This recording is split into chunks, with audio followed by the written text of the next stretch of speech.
everybody, welcome to another episode of Human. We're going to tackle the very small topic of religion.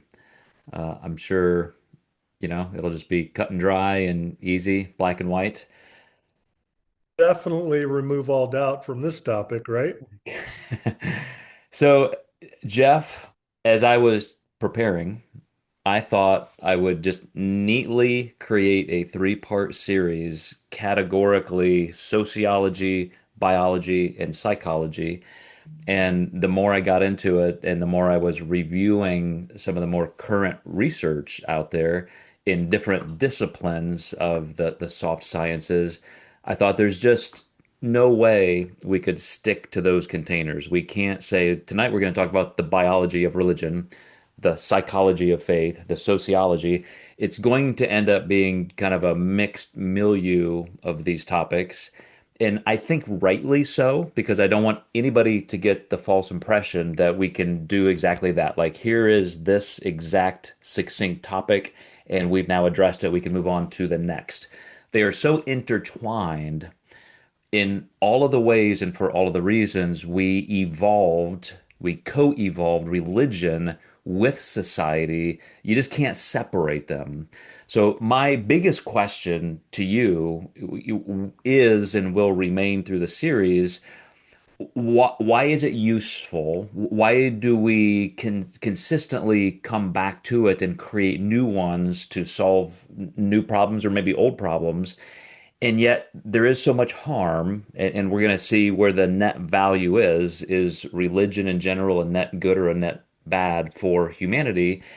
But I think along the way, we'll see that for some people, it's actually a necessity. Like for some people, they would not function without the psychological security blanket of a religion, of that community socially in this real world, and in even the cognitive soothing of what might happen in the next existentially. So, I mean, we're for all of the reasons that we seem to want faith and religion and mythology and supernatural things in our lives, even some of them quite secular. I don't know if there's any getting out of this. I think it's just kind of baked into the biology and the neurophysiology of our brains. But you are the mental health therapist, and so I'm gonna just leave it up to you. Oh, great. I'll solve this problem for us.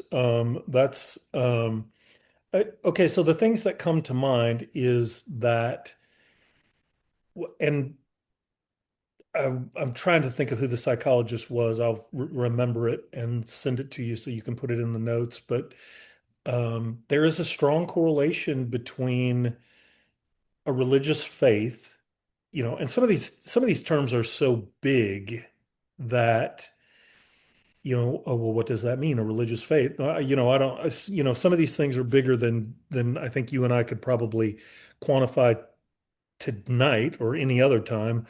But we'll do the best that we can with them. But there is a strong correlation between a religious faith and the deduction that I drew from this research. And again, I'll send it to you so anybody that might have the gall to listen to this can refer to.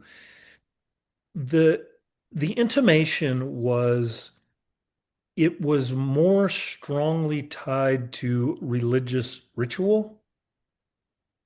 The the practices, the and the subsequent communion that the practice of religious ritual created, that, from my understanding, was the real sweet spot. That and as he articulated it, religious ritual, communion, prayer, which you and I could argue is a form of meditation, which is I don't not an argument that I would need to have or win, but just from a functional perspective, it is.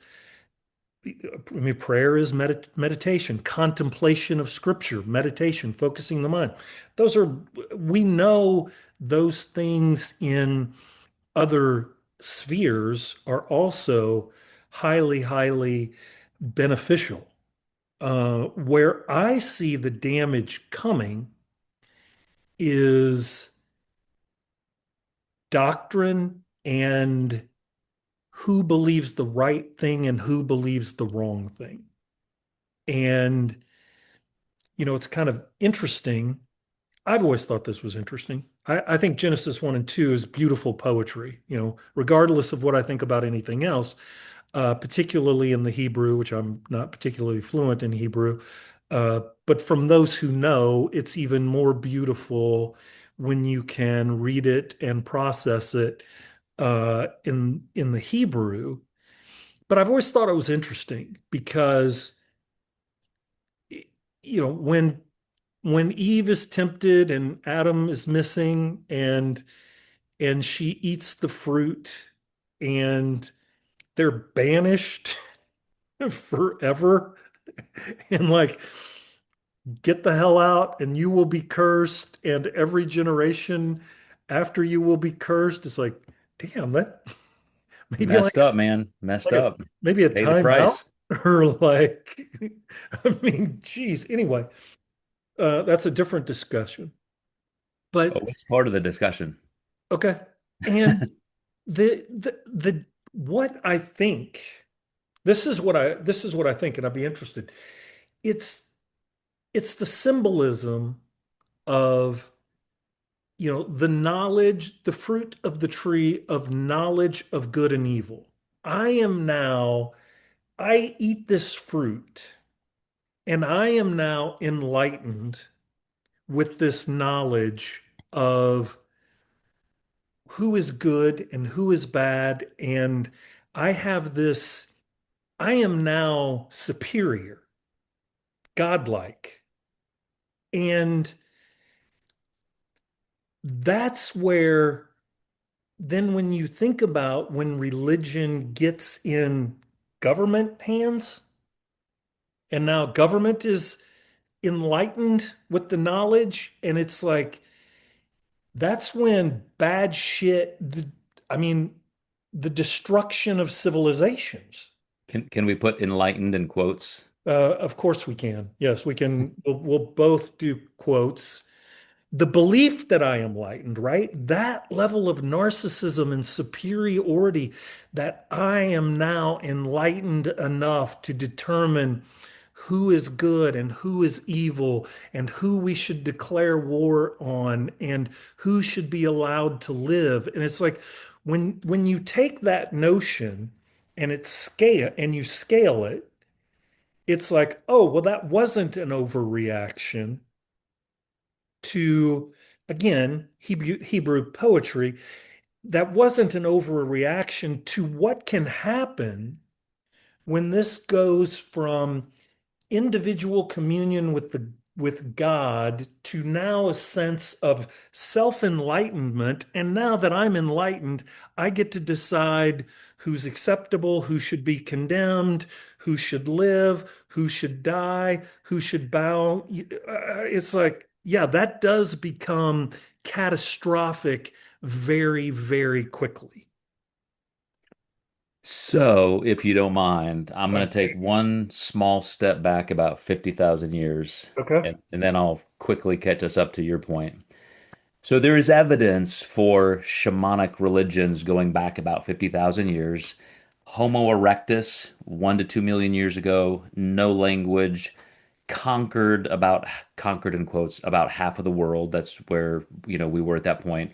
Homo sapiens, couple hundred thousand years to 1 million years old or so. We like to say the first language we had, because it's the first written language we had in cuneiform, was Sumeria about 6,500 years ago. Modern linguists think it's about twice that old, at least in the form of hieroglyphic type symbolism. So we were already creating society and civil structure from that far back, meaning there was some religious thought, some curiosity, some imaginative processes that were at least curiously wondering existential thoughts. What happens when grandpa falls over and is no longer breathing and then, rots? Like where did he go? And so going back 100 to 120,000 years ago, we see those symbolism type things showing up in funeral rituals. And so we know they were thinking of afterlife. But we're limited to that written language, which starts with the Epic of Gilgamesh, where there are flood narratives 1,000 years before it was written in the, ark stories in the Bible. And what they have found is all of these religious histories are completely in a spectrum, a continuum, where different cultures just kind of took over the gods of the next culture. So you go from something like the Sumerians to the Assyrians, Babylonians, Canaanites, Judaism, and they just keep taking each other's gods. So you have the original gods like Anu of the Sumerians, which was kind of the father god, and then there were sub gods, and you get all the way to the Egyptian gods like Mithras and Horus, and now you have sons of gods, and they're born of virgins, and when they die, they ascend, to heaven, and so forth. And so these, of course, predated Judaism and what became Christianity, but they just continued to flow.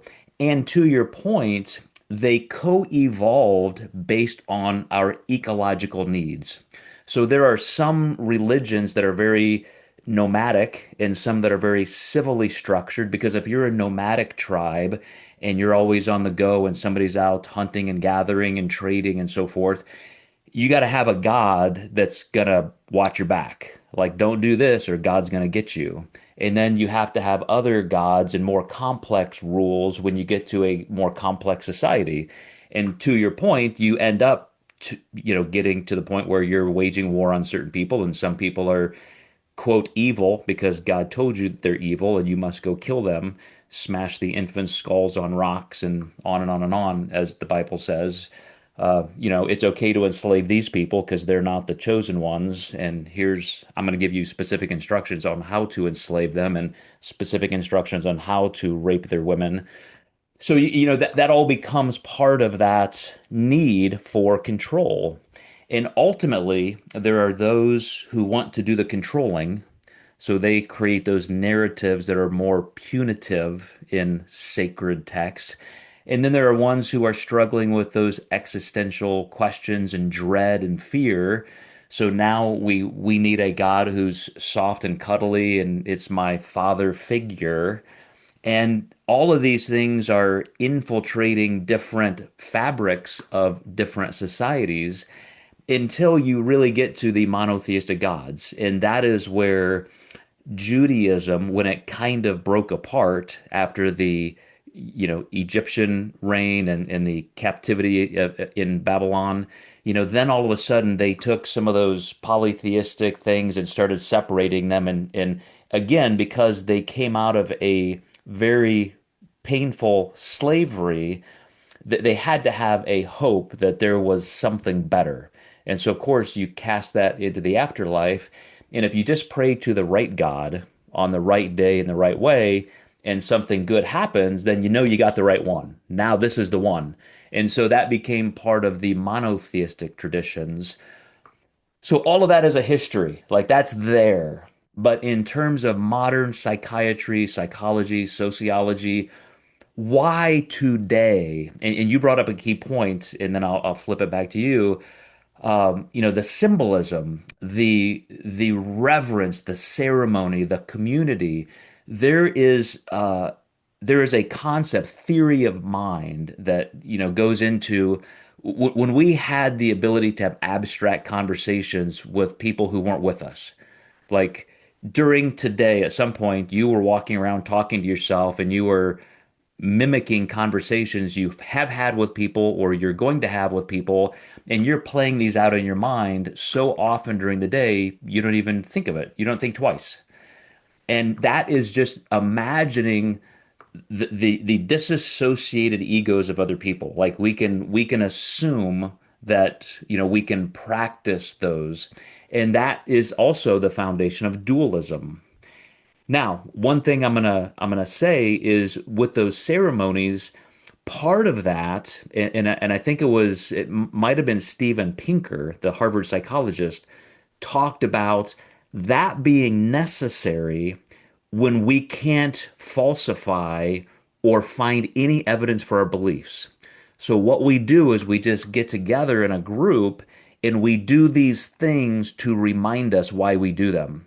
We know they're wrong. We're all having this self-deluded quandary. Like we're out there trying to figure this out. We want to believe some of these stories we've been told.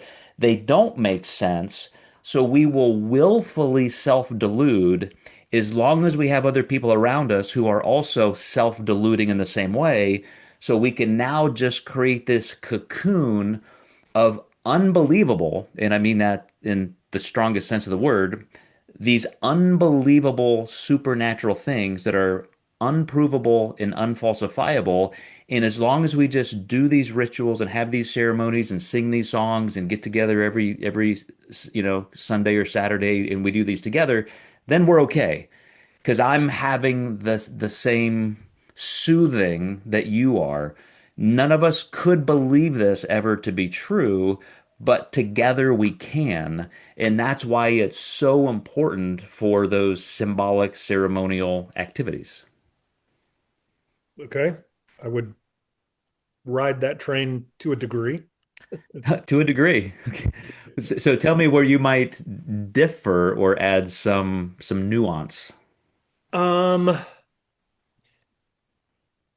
well, I think that the rituals themselves, I okay, let me postulate this and then you can push back on it. Oxytocin is critical, right? It is what binds you and I together in a very, very holistic sort of way that not only keeps us from harming each other, but then protect each other. Like there is a protectiveness that comes along with that. And these rituals are the oxytocin primers and perpetuators and keep us in that cohesion. And that cohesion, I think, if you, we even, when I was in seminary, like, the average, I can't remember, I'm making this part up, but it's like the, the person who is whatever orientation couldn't pass a basic quiz on the beliefs of what they truly believe. And and yet they're bound to this belief system. And maybe you and I are saying the exact same thing in different ways. It's like but I don't even know that most people have given it conscious thought. And I think when you push against that belief system, it feels like a challenge to the belief, but it's actually a challenge to the cohesion of the group. And the response is more in a protectiveness of the group than somebody being able to truly articulate or defend their position. I agree with you 100% in the Yeah, fact that oxytocin is what makes that okay with us. Everything I just explained right. is what makes that feel right. Yes, And you are so Peter Berger is the father of modern social psychology. His first book, second book was called The Sacred Canopy. And it's exactly what you're describing. We're gonna hold up this canopy over all of us collectively because this is our group, this is our belief structure. And as long as we all agree upon that, again, even though it's unfalsifiable, not able to be proven, we're right. going to assume it and we're going to live it. And therefore, because we're all living it, it becomes our reality. It's our collective reality. And the oxytocin is what makes that in our brain feel like it is the right thing to do. Correct. Yes. So, And it's like, you go ahead. well, I was going to say to that end, another one of my fan favorites, just, I mean, I think she's an amazing researcher, is Dr. Luhrmann at Stanford. She wrote the book When God Talks Back. She's been doing research on religion since she was an undergrad student, and now she has another phenomenal book out. And she basically shows the psychological mooring of belief is completely correlated to schizophrenia. So the more somebody has those traits, the more likely they are to believe in the supernatural because again, these conversations we're having in our belief, they're called decoupled cognitions. So we are having these conversations with people in our head, and they may be real people that we are having these conversations with and repeating them or rehearsing future ones. But your ability to do that takes some organic framework. Like not everybody does that as much or as often or as deeply or feels it as real. And she calls that psychological absorption capacity, which is a fancy way of saying your imagination. Like you can Okay, even how do as we an put that adult, in normal words? Like, do we always have to have like a, like, I don't even know, a psychological what? absorption capacity. Psychological absorption capacity or imagination. Okay, proceed. Or psychologically, it is a phrase, called magical thinking. That's part of a diagnosis. But anyway, for you to have the greater imagination in this decoupled cognition, where you have a dualistic mindset, people have bodies, people have souls. Some people think like that's real, and those are two parts of you. Your soul embodies a human form, and then when your body dies, your soul goes somewhere else. Like not everybody believes that, especially neuroscientists who do this for a living and Right, that right. actually can like But present some strong evidence against it. But right. But again, I mean, some of these things you can see why people do believe it. It's very logical because I heard somebody once say the eye cannot see itself. them's You facts. you might have heard that. I have heard that. Uh, and so our mind thinks about our own mind. Our mind being a projection of the brain, your brain is creating your thoughts, and your thoughts are delving back into your brain, and it's a circular thing, and you don't know where one begins and one ends. So back to Luhrmann real quick when you see that it is simply a personality trait or the organic brain capacity to think imaginatively in those decoupled cognitions where you and I are just floating minds or souls and we don't even need our bodies. It's just one step further to say, well, then where do our souls go? Where do our minds go? Where is our consciousness when our body fails? And well, there must be somebody in charge of that. And these are called, I'll give you another funny word, minimally, I have to remember MCD, minimally something. I'll find it in a second in my notes. But the ability to believe something that's extraordinarily ridiculous, most people won't go there. But this one psychiatrist made this point. God's just a dude. He's a literal man. Let's make him a man, and then he's easier to believe in. He's just over there. And Mary, of course, had a virgin birth, which seems ridiculous, but she was just a girl, so that's now believable. She's a girl. And you just take these minimally, viable type explanations, and you add one little layer of supernatural, imaginative content to it, and now it's I can buy that, and then I can buy the next one, and I can buy the next one, and pretty soon you have this sacred canopy which is protecting your social group, your social cohesion. And again, you I can't get too far away from our own psychological terror. My need to control everything in my life, including my quote eternal destiny, becomes paramount. Dr. Irving Yalom, another psychiatrist, called that the white noise of death anxiety. I mean, Freud and other psychoanalysts, really coined that term death anxiety. So again, psychology, sociology, biology, like they are just inseparable in terms of why we want to believe things that we can't prove or see.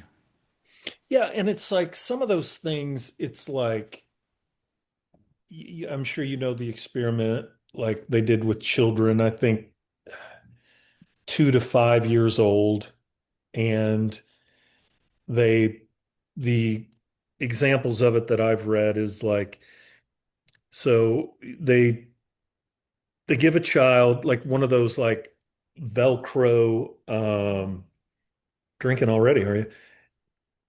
Every one shot every episode. Well, yeah, you might want to get the bottle out for this one.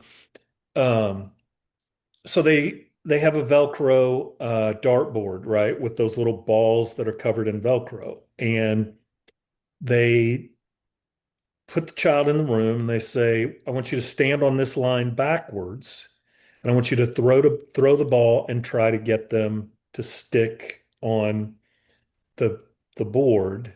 You only get to throw each ball once." So this is the control group, and every kid cheats. They once the examiner leaves the room, then they just walk up, they stick the two balls on the center of the, and then they go back and stand behind the line. And then in the experimental group, they tell the children that they set the experiment up the same way, except while I'm gone, Princess Ella, something like, some imaginary figure is going to be in here with you and watch you attempt the experiment. None of the kids cheat. Hmm. There you go. And Proving what, Jeffrey? it scales. Well, I mean, the indoctrination in with Santa Claus, If somebody's watching you, yeah. I mean, here comes Santa Claus, right? What's he been doing all year? He's been watching who's been naughty or nice, and he knows. And then the next step is just into religion. And, now there's an all-powerful God that's watching and knows. Like he knows just like Santa Claus knew, just like I mean, it seems to me like this continuum in indoctrination of someone watching, and in some contexts, I mean, you could almost argue the evolutionary necessity of that, right? At some point, 100%. we have to, like, okay, we got to start behaving better. Like, okay, we gotta just like It helps improve. society. Yeah, it just does when somebody's watching. So I'm And gonna I'm gonna tell you what um what's his name? Tucker Carlson and I have in common. oh my, Are you ready? hold on, let me get a shot. Okay, let's see what the So when I met Tracy, I was Catholic in a Catholic-y way. She was an evangelical Bible believing country church person. And we instantly, when we were falling in love, realized, well, this is oil and water. This doesn't mix. I thought she had to convert to Catholicism because that's the one holy, true apostolic church. And she thought I'm a deceived sinner on my way to hell, and she had to win me over. And so we started playing that game where we would go to each other's church, hoping our pastors and priests would do the better somebody job would. and win the other person over. Hers won because as I was watching this Bob Jones graduate, Oral Roberts kind of Bible thumping guy, he brought out the more fear and terror, like the rapture and literal hell, stuff as a Catholic you just don't hear. So literally scared me into salvation. And I promise you, Jeff, just down to the day, neuroplasticity takes 9 to 12 months typically. And around the 9 month mark, I had what I thought was a religious experience where some measure of guilt about something was hitting me hard. And I just happened to turn on, I was going to work in a snowy, cold, dark morning, and Tracy had my radio station set to a Christian station, and a Christian song came on, and Jesus loves you, blah, blah, blah. And I just sat in my car and wept and became a Christian because something inside me felt like I was less than. Well, by the way, the day before, that Sunday, was a sermon on the rapture. And we came home from church and I had questions, and Tracy's family was more than happy to show me that you're going to die and go to hell. And yet, when Jesus comes back, we're going to all be raptured and be in heaven, and you're not going to be there because you're an idiot Catholic. And so, voila, I have the psychological incentive of wanting to be with Tracy. And now I had the answer. So, as Dr. Pinker, again, Harvard psychologist, says, self delusion is rewarded. When you can self delude yourself into comfort and safety and security, you win. Your psyche is now happy, and you are rewarded with this community that believes all the same things. So you don't have to think anymore. You don't have to struggle. You don't have to question. Like, we have all the answers, just don't worry. They're all here under our sacred canopy. So I started embellishing that story. I started making it sound more supernatural than it was. And I started adding these layers that were blatant lies because it made me feel like it was real. If I can make this sound like it couldn't possibly have just been a decision or guilt or psychology, then I was part of the sacred canopy. I was holding it up. I'm telling the same stories. So over the years, whenever I felt the need to be heard more in my spiritual community, you just add more supernatural layers.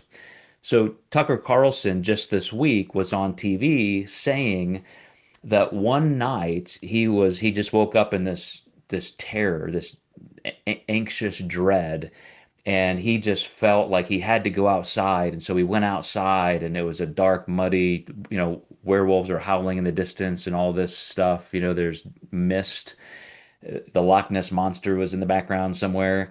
And then when he gets back into his house, he's bloody and there are claw marks on his chest. And he was attacked by a demon. It was a demon. And he went to a pastor, and a pastor said, "Yeah, that happens, man. Like, that's that's the principalities and the powers fighting.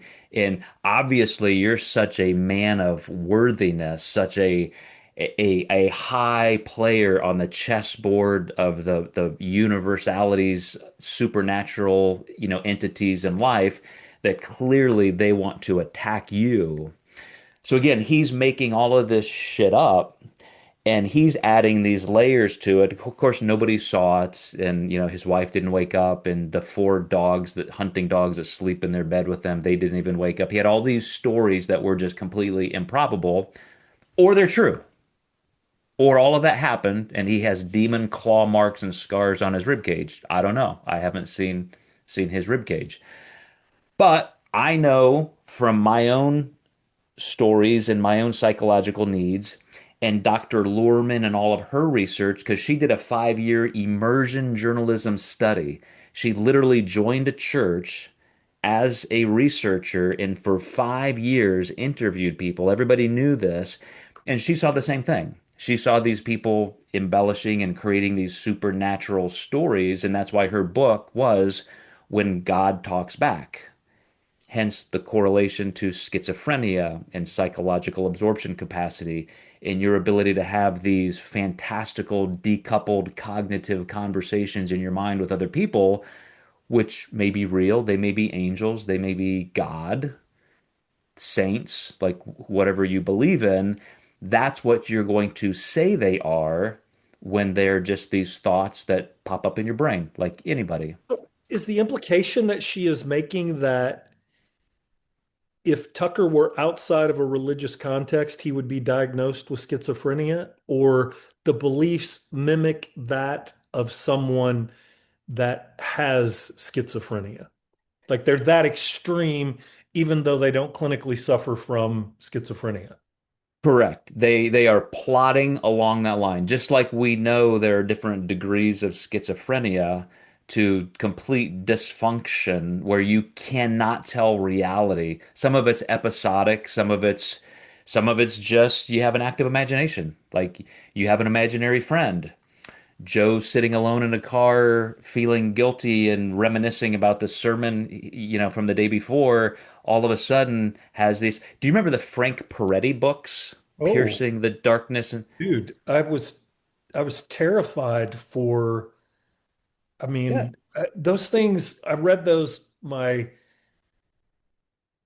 senior year in high school, freshman year in college. And I can remember a freshman in college at IU walking from the library back to my dorm. Like, and Afraid a demon was in a bush. if hell yeah, like not afraid, certain. Right. If you read that shit, World War II was going on just like right around you. You just couldn't see it. Like, and it's like, am I gonna catch a, like I don't know. Am I am I on the good side? Is some like archangel gonna cut my head off, or is a demon just gonna start ripping me apart? Very confusing times.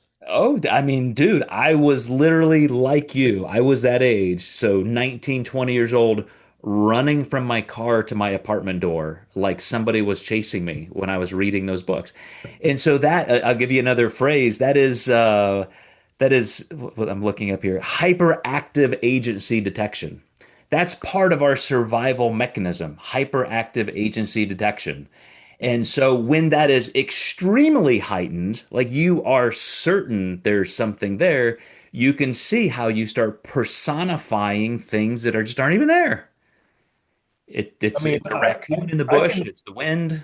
and dude, it had a physiological effect. I mean, I can remember my heart 100%. rate escalating, like wanting to just sprint madly, because there's other students that are, making the walk as well. And you want to say, do you not understand what's going on right around us? Like, Yes. we should be sprinting. Like, come on, let's run for it. Like, And pray, because all you can do is pray and those demons will go away. Then now they have no power. So that phrase I was looking for before is minimally counterintuitive worlds. So you know something's counterintuitive, like there's a literal demon in the bush behind your dorm, but it's minimally counterintuitive because you already believe in the supernatural and you're reading this really smart author who's writing this out. And so all of a sudden, that fantasy fiction world starts to seem like it could be real because it's just minimally counterintuitive. And okay, so, then riddle me this, Joseph. You get to play psychologist now. So I was, as you know, my earliest memory. Okay, I'll do the first thing quickly, anecdotally, just because it's funny. 4 years old, attending a Trinity Baptist or Trinity Wesleyan church, and sitting in the front row of movie night and watching this movie that just starts out happy and normal. And the end of it, um, the good people get ushered to a guillotine and get their heads cut off. And you hear the falling of the blade and their heads going into the bucket. And of course, the moral of that evening was that was our aspiration, right? Like, be the one to get your head cut off. And in my 4-year-old little brain, I'm like, fuck that. So I start stealing my neighbor's toys. I'm like, I don't want that. I want the opposite of that. I do not want, and maybe that's where my defection from Christianity began. Because, like, I was in the evangelical Kool-Aid. I got called to seminary and moved my family to Dallas, Texas to attend Dallas Theological Seminary, the Harvard of evangelical seminaries, as the Sermonator. What was his name? Chuck Swindoll. oh, Chuck yeah, there Swindoll. you go. Yeah, yeah. Yeah, I have a picture of shaking my hand with Dr. Swindoll and him Nice. handing me my diploma. I have no idea where it is, but somewhere. And dude, I got in so much trouble in seminary. And I remember sitting in one class, a professor that I had a lot of respect for. And of course, one of the topics that was reiterated was like, is a sincere faith a saving faith? can you believe the wrong thing, right? Can you believe the wrong thing and still be saved? And obviously, one of the examples would be Gandhi, right? Does he make it or does he not make it? I got bad news for you. He's burning. Not He did according to Dallas Seminary. Yeah. not make It's it. out. He is. And so, you know, you can be sincere and be sincerely wrong. I asked what I thought was a fairly obvious, innocuous question, which was, how do we know that that's not us? How do we know that we're not we're not the ones sincerely believing the wrong thing? That did not go well. I mean, it was not an intellectual response. It was a we have been called and we have been set apart. And so this just championing of our exclusivity. And I just, the incongruent, that the difficulty of, well, okay, we're just sidestepping the question, man. Like, is there some check in the check and balance that says we're not the ones we're not Gandhi? I don't want to be Gandhi. I want to be on the right team. So that is my way of helping people, my attempt to help people reduce bias. And I just say, let's just change the nouns. Let's move this exact conversation over here and use different nouns. So let's not talk about our Christianity. There have been more than 2 million gods worshiped and believed in. There are more than a couple dozen major religions to this day, etc. So let's say you are trying to convert me and you think I'm wrong and you are right. Um, so you're saying the other 1,999,999 gods are also not true, invalid. I so we agree there. Like we're now down to one millionth or half of 1 millionth of a percent. We totally agree. Just we disagree about this one remaining God that you happen to believe in. And that's part of that question that you asked your professors. What if we are the ones who are wrong? I also like to say that because I don't want to feel like we're picking on people. You and I are in America in the 21st century, and so 99% of us have been religiously persuaded at some point. And so that's kind of our context. But, Sam Harris, I heard him in an interview say something like this when he was just talking to somebody about evidences where people think they have something, like the Bible. The Bible is my evidence. The Bible is true. Well, why does the Bible never have anything revelatory? Why is there not anything at all in 66 books covering 1,500 years that shows that somebody was omnipotent, omnipresent, omniscient, etc.? Like, do you think at some point God would have said, "Hey, man, pro tip, soap. Half of you guys die before you're 30 of this little thing called bacteria. I'm just going to let you in on the secret. You're not going to discover this for a couple thousand years, but I'm going to give it to you here." Forget anything more complex than that. It's just like there's nothing. But instead, like I said, it's, well, you can have slaves as long as you do it this way, and you can rape women as long as you do it this way, and you can kill babies as long as they're these babies. And like that's all you got. That's literally your sacred text that proves this being that transcends time and all of our technology. And you start putting some logical questions like that. And I would hope somebody would at least take that home and ponder it and say, well, okay, maybe I'm not right. Maybe I need to rethink how I believe. But to be honest, these self delusions are back to what we talked about, being so ingrained in the safety of the in group. La la la la la la la la la la. I don't, I'm supposed to not think these thoughts. I'm supposed to not have these conversations. I'm supposed to come back to the safety of the flock where we don't think about these things. We just believe. And that word faith and belief is the antithesis of provable fact.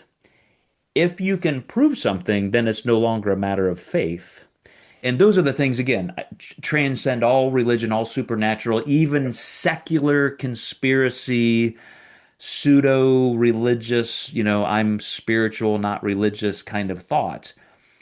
Put any of that up to just scientific validity and testing, and let's see where it shakes out.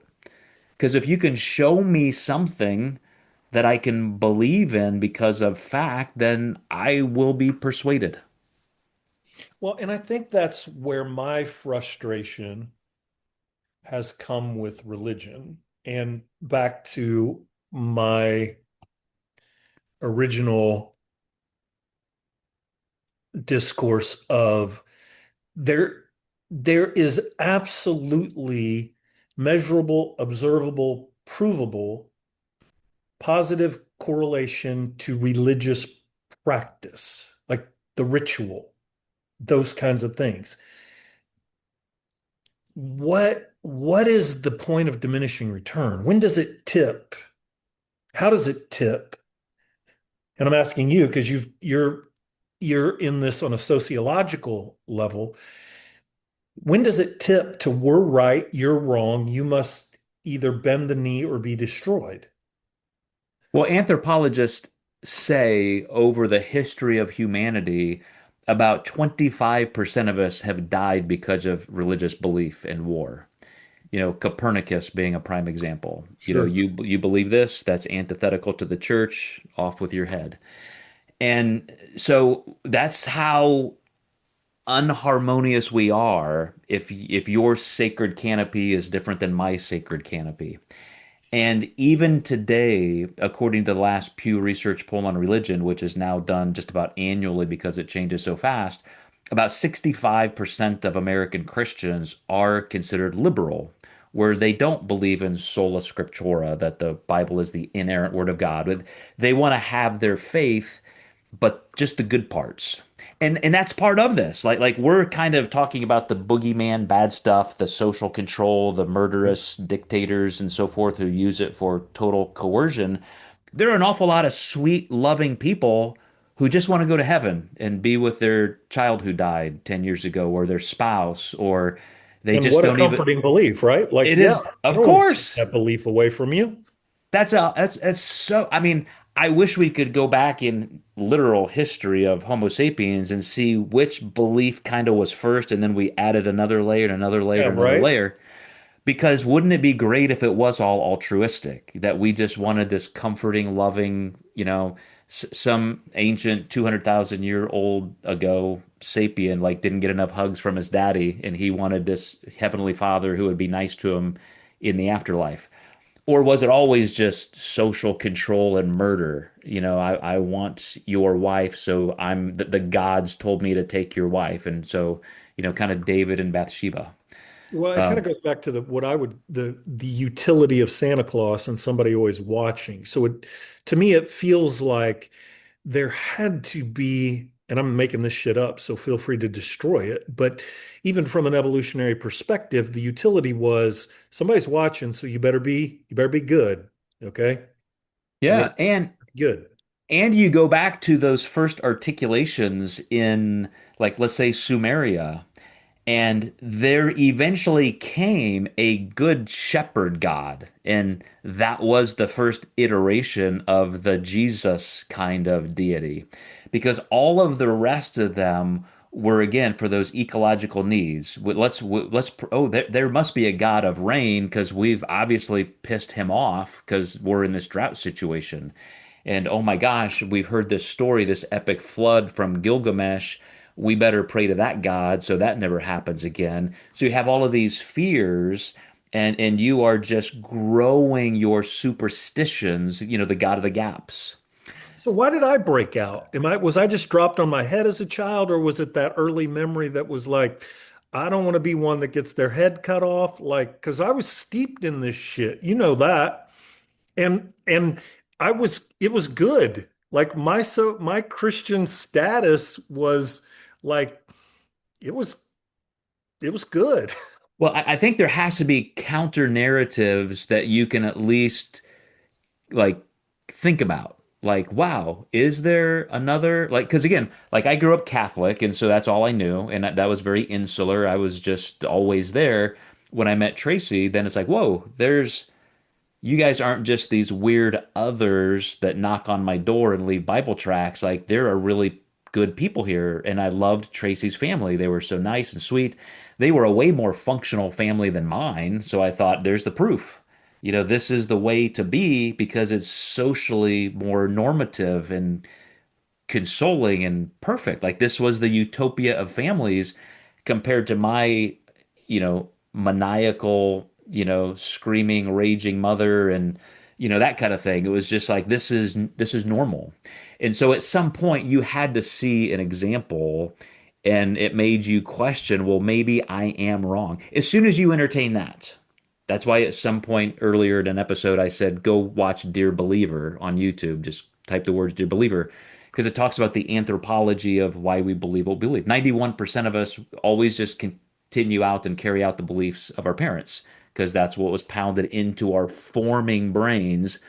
So the neurons and the dendrites and everything were just literally formed to fit like a key and a lock those beliefs. So decoupling from that is extremely painful.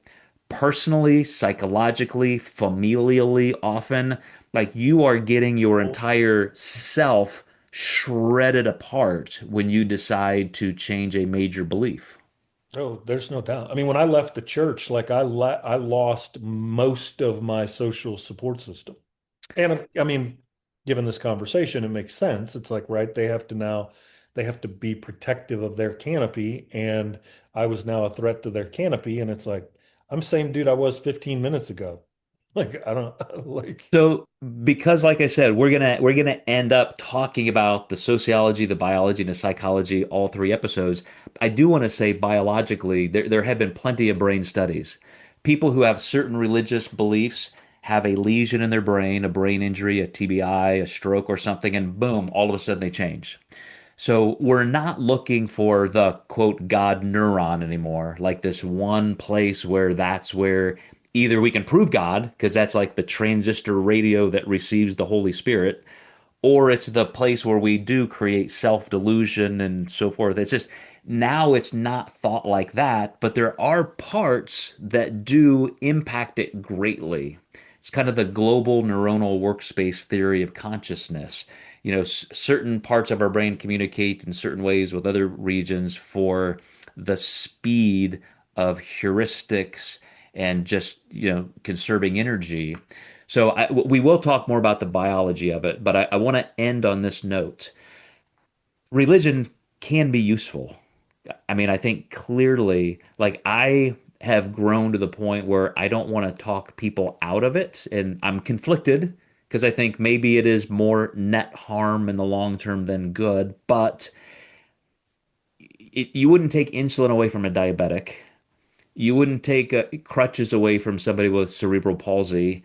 Like you just like if somebody psychologically needs their faith and to believe a certain thing, especially if they're not coercive or violent with it, um, I don't know, just let them have it. I mean, is that the right answer? I would even probably go beyond that at the rate at which we are fragmenting on a social level. I might say it's the only option, but it would be a viable religious ritual, communing, the local church. I'm not talking about these, like, I'm not talking about the mega church nonsense stuff. I'm talking about like, Acts 2, the meeting together, the giving to one, breaking of bread, the giving to one another where there is need. There is profound social utility within the scriptures. I'm not saying it's its only source, but I am saying that it's it's a popular one. And could we not could wouldn't it be wonderful to get back to the ethical practice of I'll say the Gospels. I'll say the life of Jesus. Now, I do think Jesus could have said something a little more like this slave thing was never good. Like we should just like let's not do that. In fact, from now, free the ones, and now we're not going to do that shit anymore. Seems like somewhere that could have been useful, Missed opportunity. but I mean, I don't remember. He was busy. He was I don't busy. remember if he talked about soap or not. But I mean, he did wash the feet, so maybe that Yeah. was like, I mean, He see he meant for us to get that. That was we missed it. that was your moment, dude. Like, clean up, you fucking swine. Like, come on. Um, a return to a local communal environment, not people driving 45 minutes to go to the popular place, the local, like singing out of a hymn and making a fucking joyful noise and how are you, brother? And getting back to religious ritual seems to me like a viable, if not a salve, a band-aid to the rapidly increasing fragmentation that we are going through socially. So because social cohesion is one of the greatest causes and benefits of religion, I 100% agree. But there are many, many civic groups and clubs, and you can be a member of the Philharmonic, you can be a member of your local AARP chapter, and there are all kinds of things that people come together and they don't judge each other on belief structures. And I'll give you an example. Tracy, in all of her sweetness, gave her mother this book by a Christian author named Bob Goff. Goff. He's one of these guys. He's like an attorney who gave up his career to go feed starving children in Africa or something. Like he's got a really good story, and he's one of these sweet, sweet guys. Good writer. He would fit right into the Brian McLaren and Rob Bell crowd. And it's just like it's all just all love. Like Rob Bell's book that got him thrown out of his own church, the fastest growing church in North American history, because he wrote a book called Love Wins. And the essence of that book was, That's the one that got him kicked out. oh yeah. Like he Sex said, God did not get him kicked out. I Love can does. prove theologically that God never even talked about hell as in eternity. Like you go to this word and this word in the Hebrew and you do this and this and this and you look in the context, and it doesn't mean burning in hell eternally. But anyway, he made this book saying love wins. Like let's just love each other. We'll let God sort out the rest. Let's stop killing each other. So Tracy gives her mother this book. Tracy's mother instantly knows there's something up. Like Tracy's trying to convince me of some shit. So she calls her son and says, "Who's this guy? Tracy's given me this book." And he instantly looks it up. "Oh, yeah, don't read that. Don't read that. That's blah, blah, blah, blah, blah." And so she tells Tracy this. Well, I'm in her house this weekend. She said, "Well, what I heard, what Mark told me was that his essence is we just kind of meet people in the middle and we don't have to really worry about what they believe." And Tracy said, "Well, it's more about just loving people." And her mom literally did this, just a dismissive wave and like, nah, nah, nah. Love? Why love people? It's all about who's fucking right and who's wrong. It's the most heart-wrenching thing to see an 85-year-old woman who is cheering for hate and division and goes to church every Sunday and sings about the love of Jesus. And then yet what she embodies is it's all about being on the right side. So And hastening the end of the world. yes, and so to my that's my addition to your question. Maybe we do need the utility of the church. Maybe we should all get together. I would say as long as we leave the religion part out, yes, let's get together. Let's have civic clubs and groups and community, and we need to come together where we're not judging each other on belief structures like that, but more in terms of like how are you doing as a human being? Yes. Jesus loves me, this I know, for the Bible tells me so. He loves all the little children, red and yellow, black and white. Can we do that anymore, or is that like too? You were going deep into some verses I didn't remember. You don't remember? Oh man. Remember, I grew up Catholic. Oh, okay. Yeah, I can do. We do Gregorian Father chants. Abraham had many sons had Father Abraham. I was one of them, and so are you. Yeah, it's so much. The It pearly just seems so gates. easy when you were a kid. It was. Except for the getting your head cut off, the rest Yeah. of it was like pretty nice. But then when it comes off the tracks, it comes off, that thing derails. Like it's like So maybe next week we'll talk about why the most dangerous place for your child to get molested or raped is in the church. Not I just the mean, Catholic Church, but among Protestant youth pastors. it is it is an inescapable reality. It just is factually true. The It whole surprises people when they look that up and they realize, holy shit, you're right. Guess what? Stranger danger? Not a thing. Not a thing at all.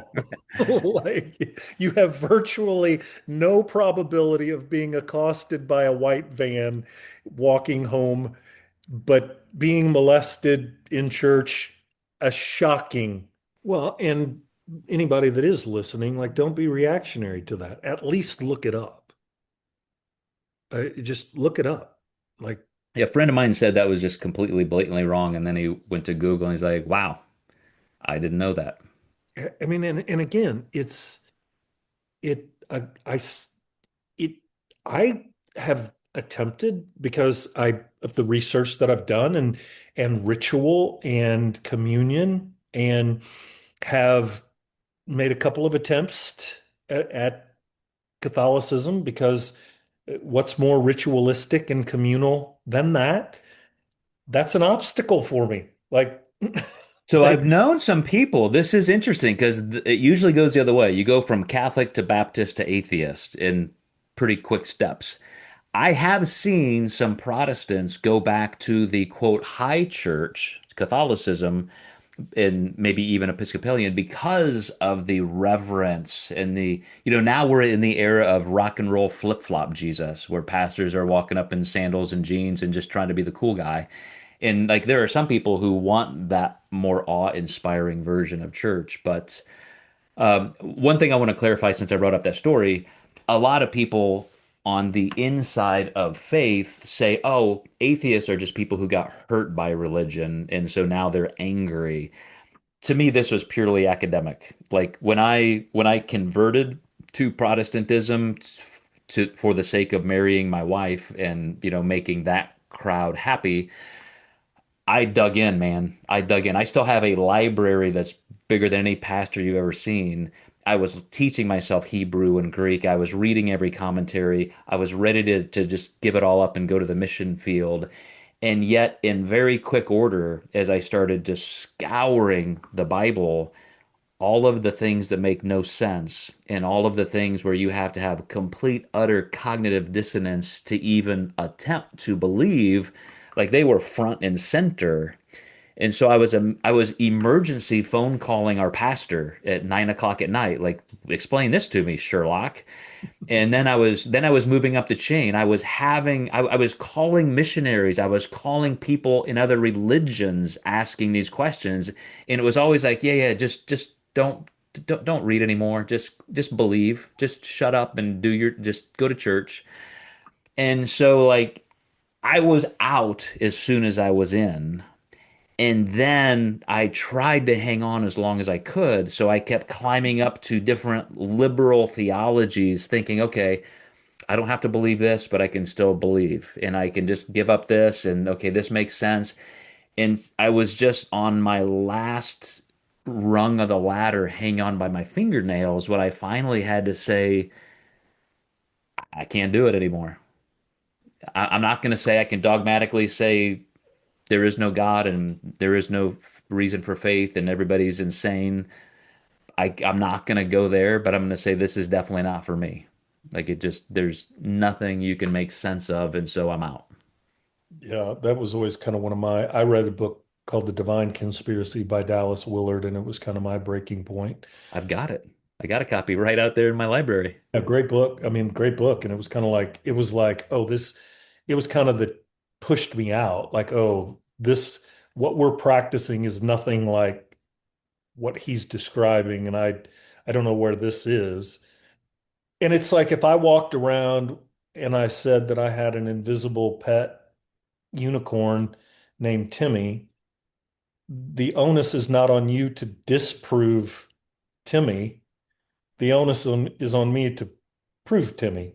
Like it's, but somehow that gets like inverted in no, we know, and it's back to the non-falsifiable, which you've talked about. But yeah, that's yeah, my only takeaway, what do you call them, prompts, is like at least be open enough to consider and explore some of the things. I mean, truth stands up. I mean, the probability of getting molested in church, it either is or it isn't. Like it just be open to thinking versus reacting to some of these things. So one of the reasons I brought up that story, and we talked about the fact that the rate of death among churches from the Crusades and so forth to even modern times is just like when you go into a faith structure, please have eyes wide open and just see that this is possibly not the utopia you thought.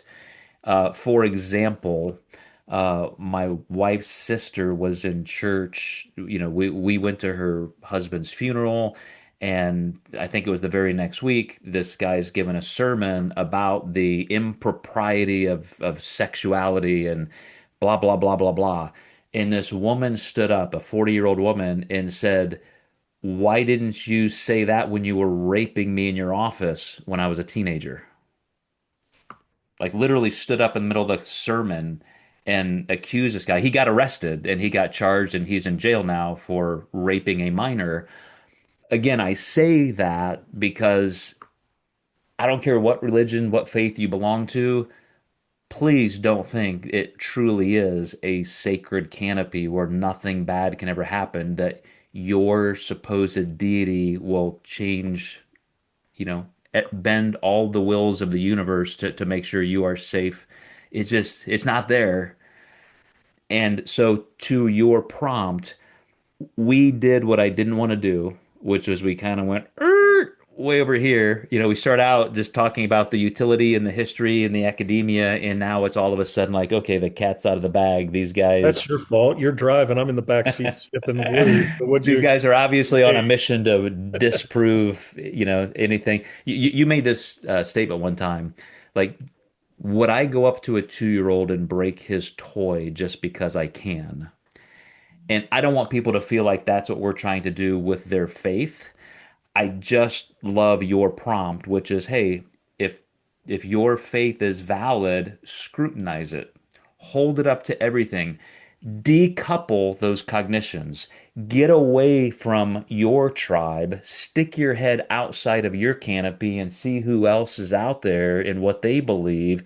And let's just see if yours does hold up. Because I think most people ultimately want some kind of freedom and meaning. Like we can go into Albert Camus and all the existentialists. We want to find some sort of guiding meaning, and that's the terror of leaving our worldview. But I think you can find that in other places. So final closing thought. Do you feel you are happier now and more content, or do you feel like you were happier and more content when you were fully enveloped in a Christian worldview? If it's just that binary, I would say much happier now. The caveat that I would add is obviously there are elements of it that I do miss, the communal aspect of it, some of the ritual aspects of it. Um, that, but again, as a as a binary question, much happier now. And would you say that there's any chance that you are even now deluded and you just are, quote, rebelling because you just want to have this egotistical life of wantonness and you don't have any authority to bend a knee to? Could you be wrong now and you were right back then? I feel like, and I read the Gospels now more intently than I did then. Before I used to read scripture almost like I was chanting mantras to receive a blessing. It's like I'm not really vested in this. I'm just reading this because, I'll get some pixie dust. Not slight over statement, but not much. I would say that by and large, the ethic of Jesus means more to me now than it did when I was a quote unquote believer. And to whatever degree that's a check and balance, I'm not hostile towards someone who just fully believes it and is living their life to get to the afterlife. If that's how you want to spend your time, that's you certainly. I'm not going to infringe on your right and freedom to do that. That is not thy kingdom come, thy will be done on earth as it is in heaven now. And creating a kingdom of love, of consideration, of compassion, standing up for those who cannot stand up for themselves. Those kinds of things now are infinitely more important to me, and I have no interest in being right about anything. At the end of the day, I don't care. Are we living well together is what I value most now.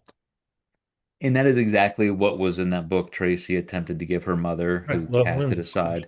Right. And that would be my prompt is whatever faith group you ascribe to, if you could just expand your view a little bit and look at other faiths and other religions. For example, I went to our local Islamic center and went to an international food event a couple months ago.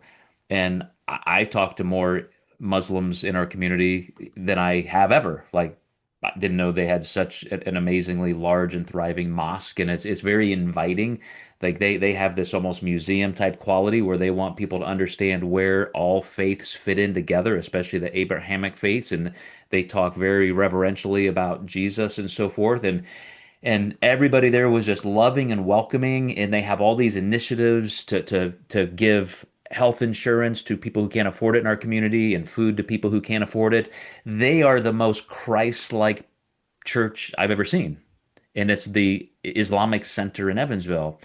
And if you didn't have that open-mindedness to go see that and realize that other faiths, other religions are living like that because it is the human element that inspires that in all of us. And it's all of those faiths can have some corruptibility. Like there could be some people using it for ill intent. But I mean, again, like you, believe what you want, go to church where you want, have the faith that you want, but please do it in a way that is unifying and not dividing, that adds to humanity instead of adds violence to humanity. Yeah. Final thought. Will you send me that interview from Tucker Carlson, please? I've not seen it, so I'm I will. Yeah, it was just in the news profound, this week. morbid That was the curiosity. final thought. Hey, everybody, welcome to another edition of Human. I'm Joe Klemczewski with Jeff Stucke, and obviously we're here to talk about IU. IU football, not basketball. That's a foregone conclusion. We're a fucking football school now. I still love the fact that you just love your alma mater that much. Like I don't really feel attached to that many of mine, and I love that you're in it all the way. Well, it's been a painful ride. I mean, a very, very painful ride to like, well, when I was there, it was, we were purely basketball school. Like Bob Knight was still there. Evansville owned Calvert Cheney. We were in ranked nationally, one or two most of the time. A historic time in Big Ten basketball. and we just went to the football games to get drunk. I mean, we didn't like we tailgate and like, you guys want to go into the game? No. The only Yeah. time, the only one of the few times, maybe the only time, is we went to a football game was it started snowing pretty significant amount of snow, and there was a huge like snowball fight. And so like people went inside just to participate in the snowball fight. I mean, it just sort of like, again, if I'm dreaming, do not wake me. Well, this is probably going to be produced and aired after the national championship game. So we don't know what's going to happen yet. But after the Alabama game, I will say, I mean, Signetti has this team right where every coach could only dream of having them, which is so confident. I mean, he's a skilled coach, he's got great players, but there's something about playing 14, 15, 16 games and winning every one of the major games. So the next one is always your most critical game. You got to defend that perfect record. You want to get into the playoffs. And there's just no sign of cracks. Like these kids are in it. 3.5 week layoff, and we're the only of the last year's playoffs, this year's playoff. We're the only team that has won after the bye week. So Mendoza in Ohio State in that game, first play of the game, he almost gets knocked out of the game. Gets, Against I mean, a Alabama, taser in he's his throat. sacked the first two out of three plays, and they still did not fold. They just came back strong. It just, as interesting as Signetti is, Mendoza didn't know Jesus cared so much about IU football. Glad to have him on our side. Um, but just That's that dude literally is, every athlete on the planet. yeah, that is like, yeah, apparently the He's on creator, the everybody's sustainer of team. the universe cares a lot about football, which is great. But that kid is who he is, man. Yeah. And the I mean, when he got hit in that Ohio State game, it's like, well, he's done. Like, you don't, and then to trot back on the field and play like he played. And anyway, I mean, if that's what we're talking about tonight, like I'm fully prepared to recap every critical moment of the season. So Well, we kind of are, because how we create our heroes is how we create our gods. lovely transition. Let's go. The So in our first episode, we talked a lot about the anthropology and the history of religion, how we created it, and I think we laid the groundwork of why. Today, I'm going to talk a lot more about, on my side, the social aspect. So this is a guy I've been reading, a social cognition perspective of the psychology of religion, why God thinks like you, a social psychologist, University of Michigan, Luke Galen. Uh, devoured that book. Talks like that, like if we're having a beer, like a It social. is it is one of the longest titles I've ever seen. That a social cognition perspective of the psychology of religion, why God thinks like you. So you have to understand that right now, he talked about the psychology of religion. This is about a 20-year-old book when cognitive scientists really just started to put together a model that we probably need to understand why people believe what they believe. Then you had all kinds of people like neuroscientist Michael Shermer talking about belief. This is one of my favorite books on belief. This is from a priest at Notre Dame, also a psychologist, Augustine Fuentes, Why We Believe Evolution and the Human Way of Being, that by a Catholic priest professor at Notre Dame. Phenomenal book. I've talked a lot about who I think is just one of the best researchers in social psychology. Tanya Luhrmann teaches at Stanford now. She wrote the seminal book, When God Talks Back, her latest book, How God Becomes Real. We talked last time about the father of modern social psychology, Peter Berger. He wrote the book Social Constructionism, and then a second book, The Sacred Canopy, which we talked a lot about. It just goes on and on and on. Durkheim wrote this book, The Elementary Forms of Religious Life. a lot of people say this is the best social psychology book ever written, and we're going back 60 or 70 years. So there's no shortage of material to sink your teeth into to just ask the question, why do we believe what we believe? And so I wonder if you could even surmise, Jeff, if you were left alone on an island, think of Castaway, Tom Hanks, left alone there. You have no interaction with anybody else. It's just you and your thoughts. Would you create agency of another form? Would you create supernatural entities to interact with? What do you think the human brain would do? Well, I did not have a invisible friend as a kid. Did You you? did not. No, I didn't. And A lot of people do. I, dang it, I know. I mean, I don't, that's not like I'm not proud of that fact. It's I like, what, tried. It just didn't work. what, couldn't find one that liked you or, Well, that is a touche. Um, I knew other people who did, so I'm like, okay, I'm gonna like conjure one up, and I'm like, woo, like, where's my imaginary friend? And it just didn't work. Couldn't um, find one.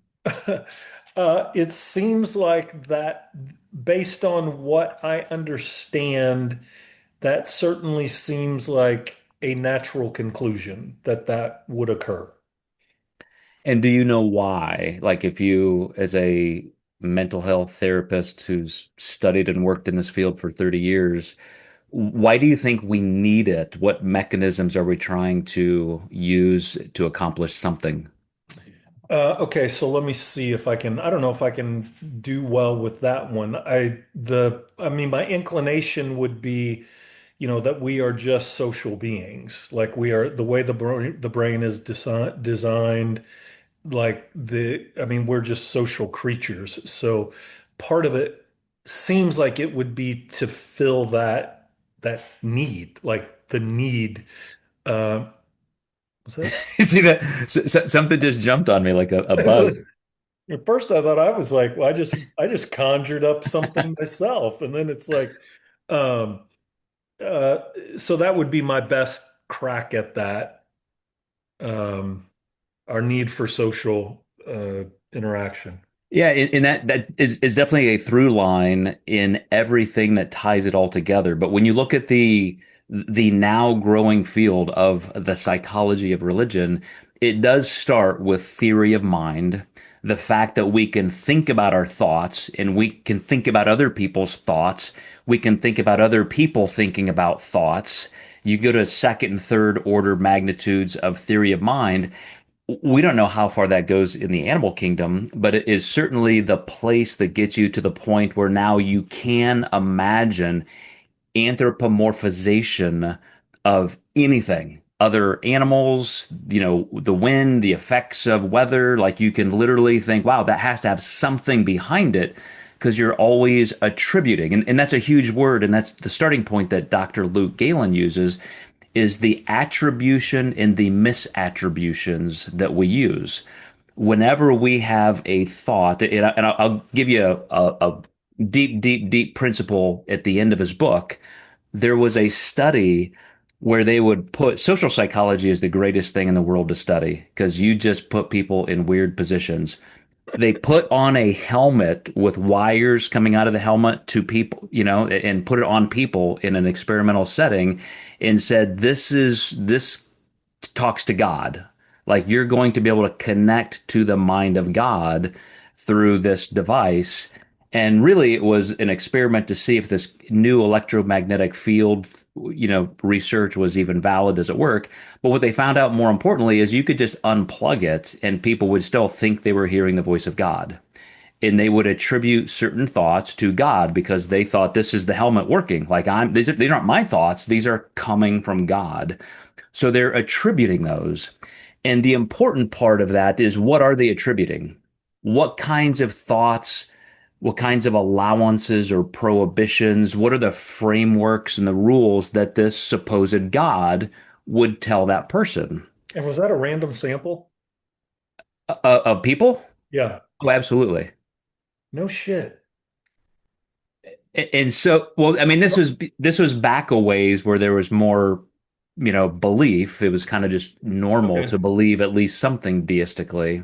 Okay.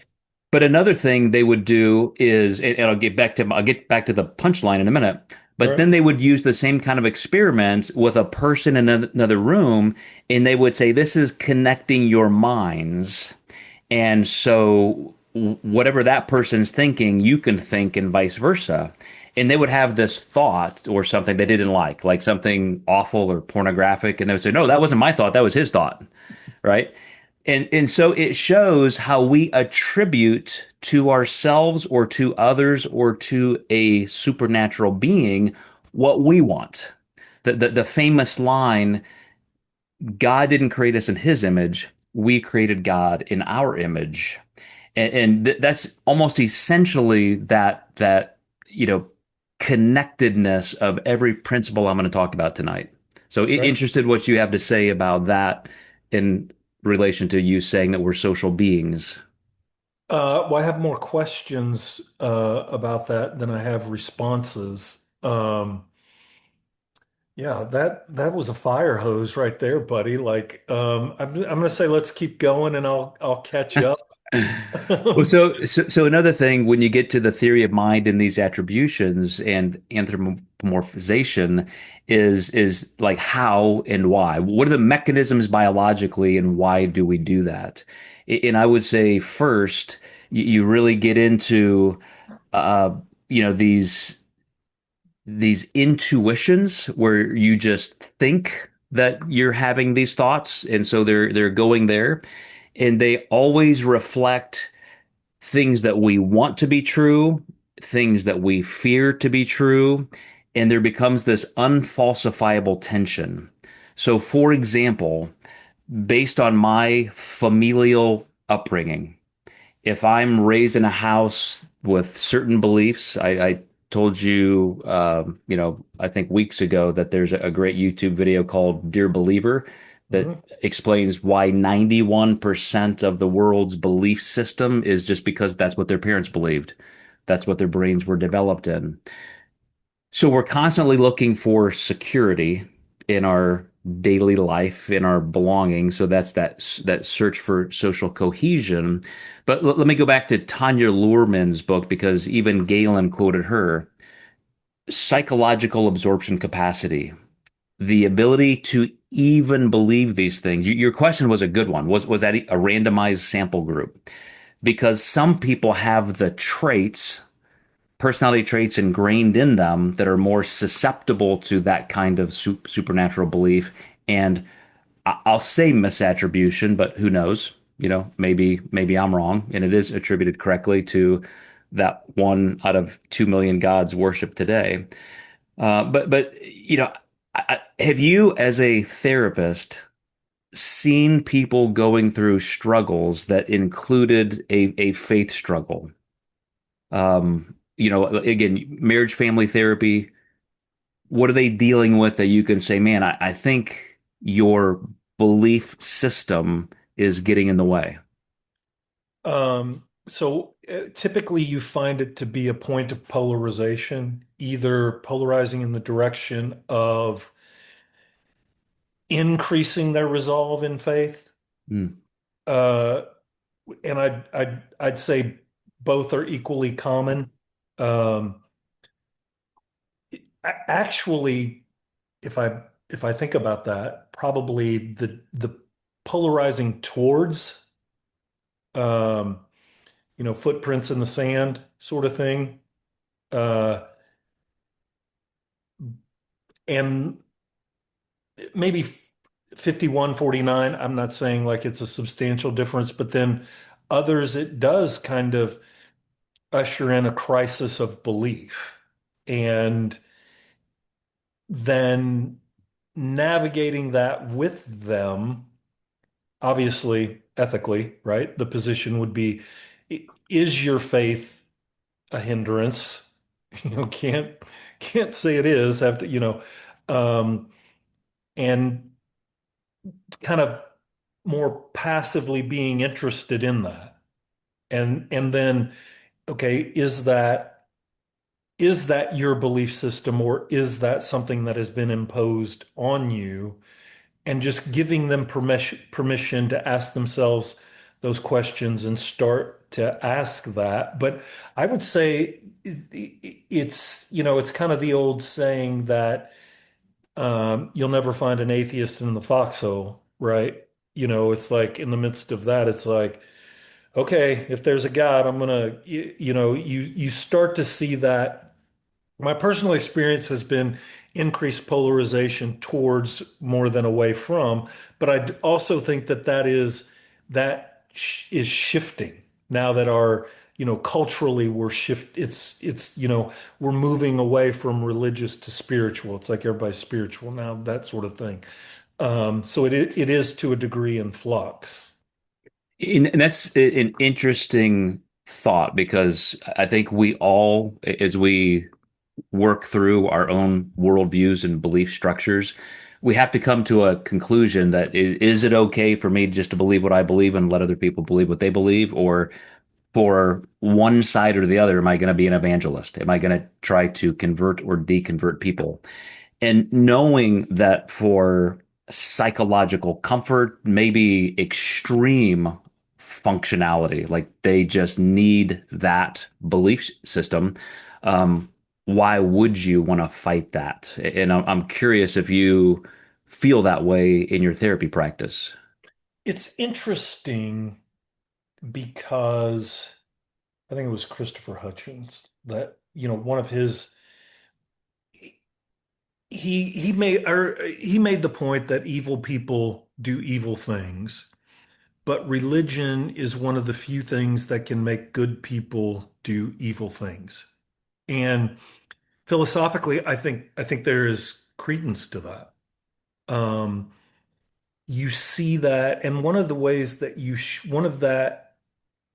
that can show up oftentimes is the subservience of women in relationship, um, where and oftentimes you'll see this and these are where this is where this sort of thing has real consequences, right? It's like particularly like sexuality in religious contexts. Like men are sexual beings, and if a woman is a sexual being, well, she's a whore or slut, or it's like the only access that she should have to her sexuality is to the degree that she is pleasing her husband's sexual desire. And the pervasive of that still is a little bit shocking. See, every time I want to be neutral and let people have their beliefs, then an example like that comes up and it enrages me. Because you're exactly right. It's not just a psychological precept. There are conformity studies. Again, social psychology is fascinating in how research is conducted. And so you probably seen some of these classic studies where like a line, they're trying to match up lines, almost like an IQ test. And they will have three actors saying, no, these two lines match. These are the two short lines. This is a long line. And the one person who's being studied, they will eventually say, okay, you're right. Like, I guess, and they will disbelieve their own eyes. And then in retrospect, because they thought, well, they could just be saying that, they will literally tell them the gig, like it's up. These guys were actors, and they'll still defend that because now they don't want to look stupid. And so they have literally, due to sunk cost bias, in group bias, they have literally completely changed their perception of reality. And that's why what I said last time is so important. Decoupled cognition is the pathway to mass delusion. We have an easier time just going with the flow, and if other people are doing things that are evil or immoral because that's just how we're going to link our politics and our religion together, you will completely abandon your sense of morality and say, well, if that's what everybody else is doing, I guess that's what's right. And so it's a lot easier to just completely disregard your own logic or rationality and go with something that's absolutely heinous. Yeah, yes. And it's like you and I don't think that's trivial. I mean, particularly when I was, you know, doing therapy in a Christian context. And I remember, like, I taught a class, but I was asked to teach a class on marriage at, at our beloved former church. And,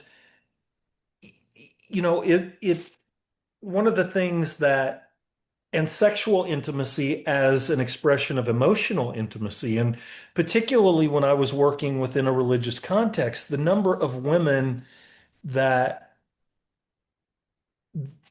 were uncomfortable with their own sexuality. And I I can't believe I did this, but I I provided a an image of the vagina and clitoris and and one just like the outrage of that, but then like once then it was like, wait a minute, what's and like the number of women that were unfamiliar with the their own clitoris or a clitoral orgasm or even the willingness to explore their sexuality to enhance the sexual relationship in knowing that that was the means to an end. Because if there's sexual dysfunction, then you end up sabotaging the emotional connection. Because if you start to get emotionally connected, right, then the end result of that is activation of sexual desire. And it's like, okay, I don't want you to go home and like masturbate because I'm some sort of pervert that's like I want you to discover your own sexuality so that we can preserve the marital relationship, so that sex becomes like this profound, and the resistance to that was extraordinary to the point that I would like, after a session, like, dear God, forgive me for being such a pervert and trying to teach this woman about her sexuality. And like, and then, I'd confess my sins, but then I'd go into a similar encounter and it's like, no, like this is like women have infinite number of erogenous zones, not that many, but like comparatively to men. And it's like their sexuality is like a product of the creator of the universe or whatever you want to say. Like they have every right to experience and enjoy their sexuality. And that was a interesting tension to learn to navigate. But it's like I say all of that to say these things do have real life implications. Oh, and far worse than what you're describing. I mean, you're talking about, Way yes, worse. Absolutely. Way like worse. literal marital rape and so forth. But what I would say, this is all a great extension of the main premise of the social cognition perspective of the psychology of religion, which is the projection hypothesis. We project, we misattribute all of our longings, wants, fears, everything into this third space that is kind of the projection of our mind. It's like watching our thoughts on a screen, and that really is the backbone of the psychology of religion is we have this inner dialogue, the subconscious that's just floating, and thoughts are popping up left and right, and then you intermix that with things that you're seeing or feeling or sensing in the physical world around you, and all of that stuff that is exterior to us, again, the theory of the mind, becomes fair game to attribute to a supernatural being. It's not me. I didn't have those thoughts because of what you just said, Jeff. Our upbringing matters to the point that we can now predict with correlative value who will believe what worldview based on things like attachment theory in parenting. You have parents who are ambivalent or anxious, and you have that kind of relationship. You have that kind of attachment modeling as a child. And guess what kind of God you project? You project the one that either enforces what you were taught and what you saw, or you try to make up for it. You try psychological consolation. Because I had this ambivalent, anxious attachment to my parents, I'm going to create a warm, loving, fatherly God because that's not who I had as a real father. So I'm going to create that. Or in, like I said, the more deflective way, you just automatically integrate that, and that's who you are. You know, hurt people hurt people. So then you parent your children that way, and you all end up in that more fundamentalist, authoritarian God camp. So again, back to the video, Dear Believer, we project our lives into this space and say, well, that's what God must be like. To the point, one more thing, to the point where God becomes exactly what we want when we want, and that is malleable. Another phenomenal social psychology experiment they did, a study, was to ask people, they did pre-qualify, how active or passive you thought God was. God is intimately involved in my life. God is there. God wants, he's watching over my shoulder. He wants me to do the right things. I'm going to get punished or rewarded. Or God's passive. God just kind of wound up the universe and let it go. Then they do things like you find a wallet. They will literally plant a wallet with these people full of money. And all of a sudden, the people who had a passive God say, well, wait a second. I think God put this here for me. God must want me to have this money because I really need my car payments a day late. And this just happened to appear right when I needed it. So now, yesterday, God was passive. Now he's active in my life because this is what I need, even to the point where if your political sensibilities change, you bring God right along with you. And I've experienced this. You've experienced this. I've seen my friends and members of my family experience this. As you become politically persuaded into other areas, you automatically bring God along with you. You used to believe in a fundamental Republican GOP kind of God. Then you switch sides, and now, well, God's more liberal and God wants this. And again, all of that is well documented. So it's very difficult to have any other perspective when you see how malleable we have made our own beliefs, that it is not this projection hypothesis. Yeah, and I would tell you that your description of that maps on my personal experience because, like in previous episodes, we've talked about my relationship with my father and, the what those dynamics were like.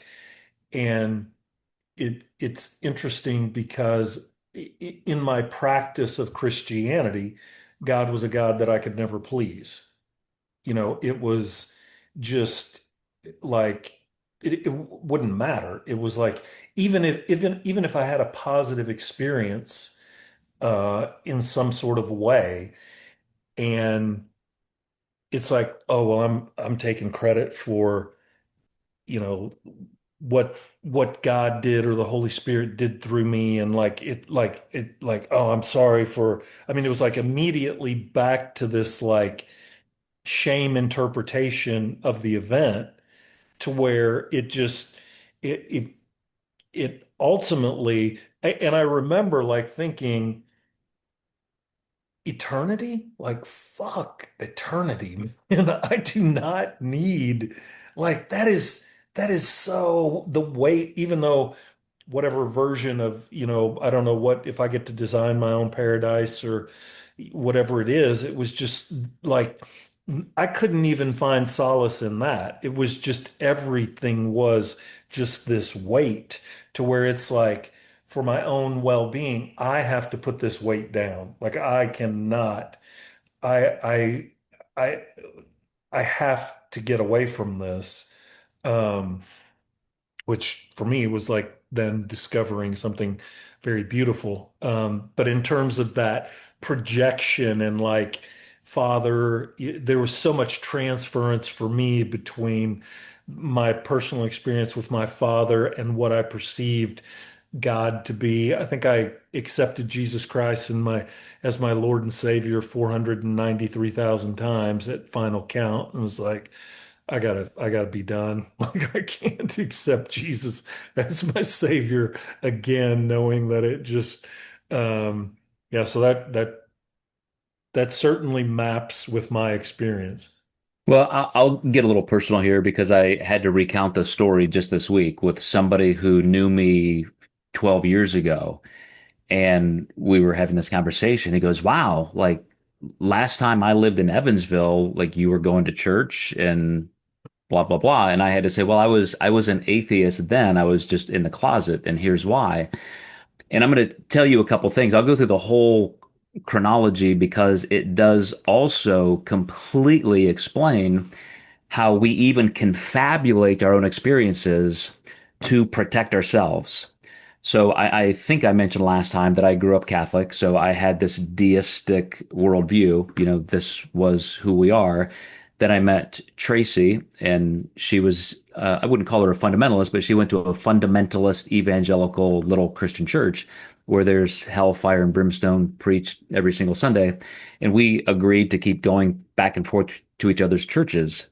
And, I guess I had what I would call a strong belief, but it was more anthropological. This is how I was raised. This is my family structure. So, of course, it's true. It was not really a tested.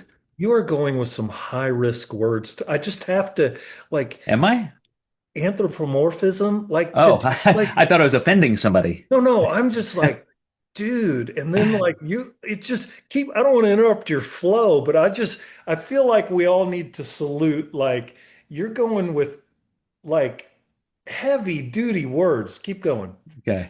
I'll try to throw in a couple F bombs in here or something. No, no, don't, no need for that. You stay in your flow.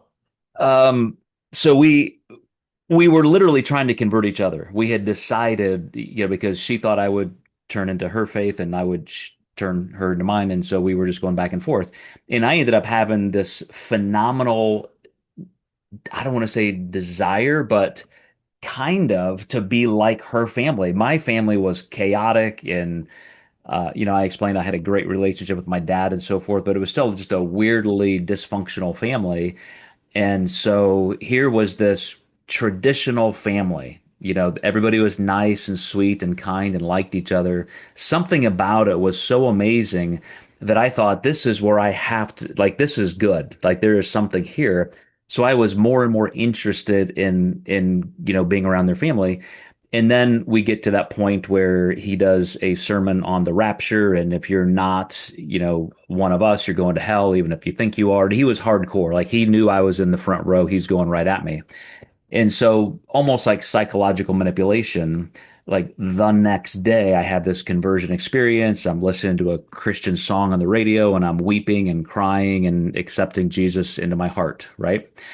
And then I dig all the way in because that kind of change is also a very well documented psychological phenomena.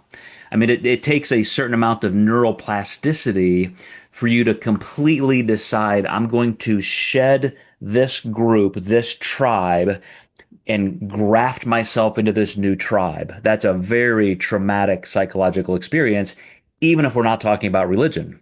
All kinds of things from sexuality to anything. And then I immediately started studying, and it was making less and less and less sense. So what I did was every time I thought I'm just wrong, I've made a mistake, I would find another liberal form. I mean, there are 50,000 denominations of Christianity in the United States, a couple dozen other major religions, several hundred thousand gods worshipped around the world. I'm in this Western American Christian, smaller lane, more narrow lane, and I just couldn't find my way out except one little rung at a time. I was able to intellectually stay in, eventually to the point where I found the emergent church, people like Rob Bell, Brian McLaren, and that's, in a sense, just liberal theology. You can still believe in a God, but obviously the Bible that commands you to rape women a certain way, own slaves, but you have to do it a certain way. You can leave all that behind.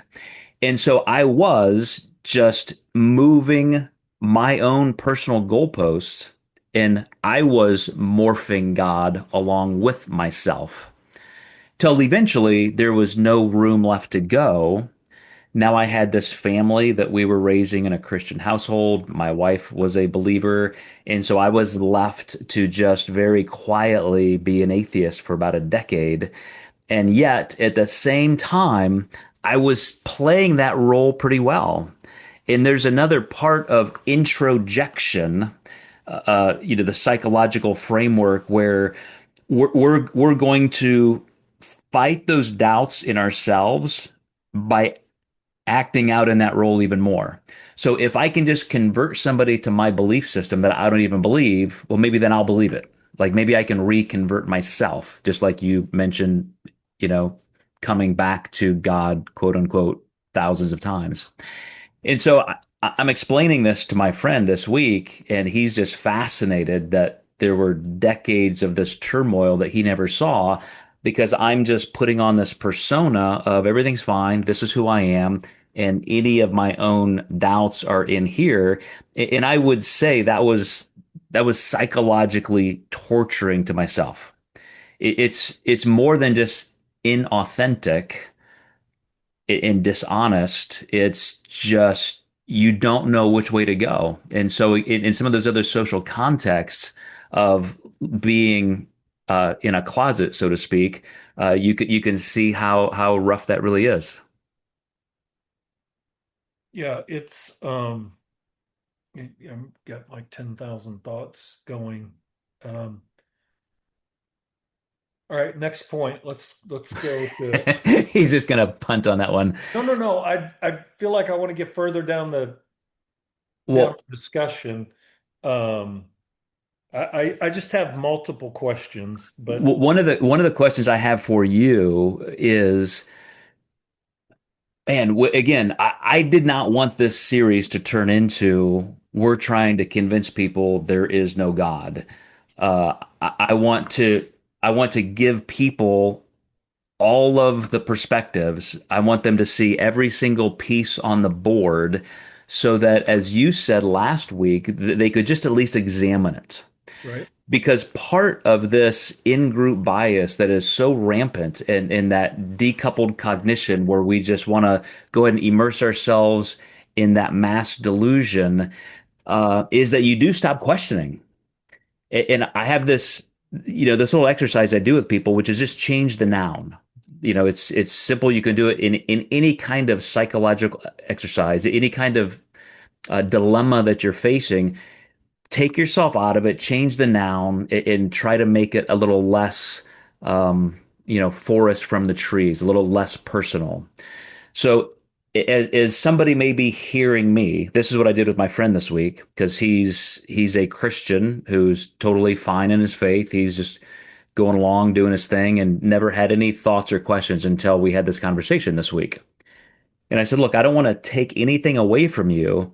I would just say if you had a friend over here who said, oh, I believe in God too, he's this other God or she is this other God.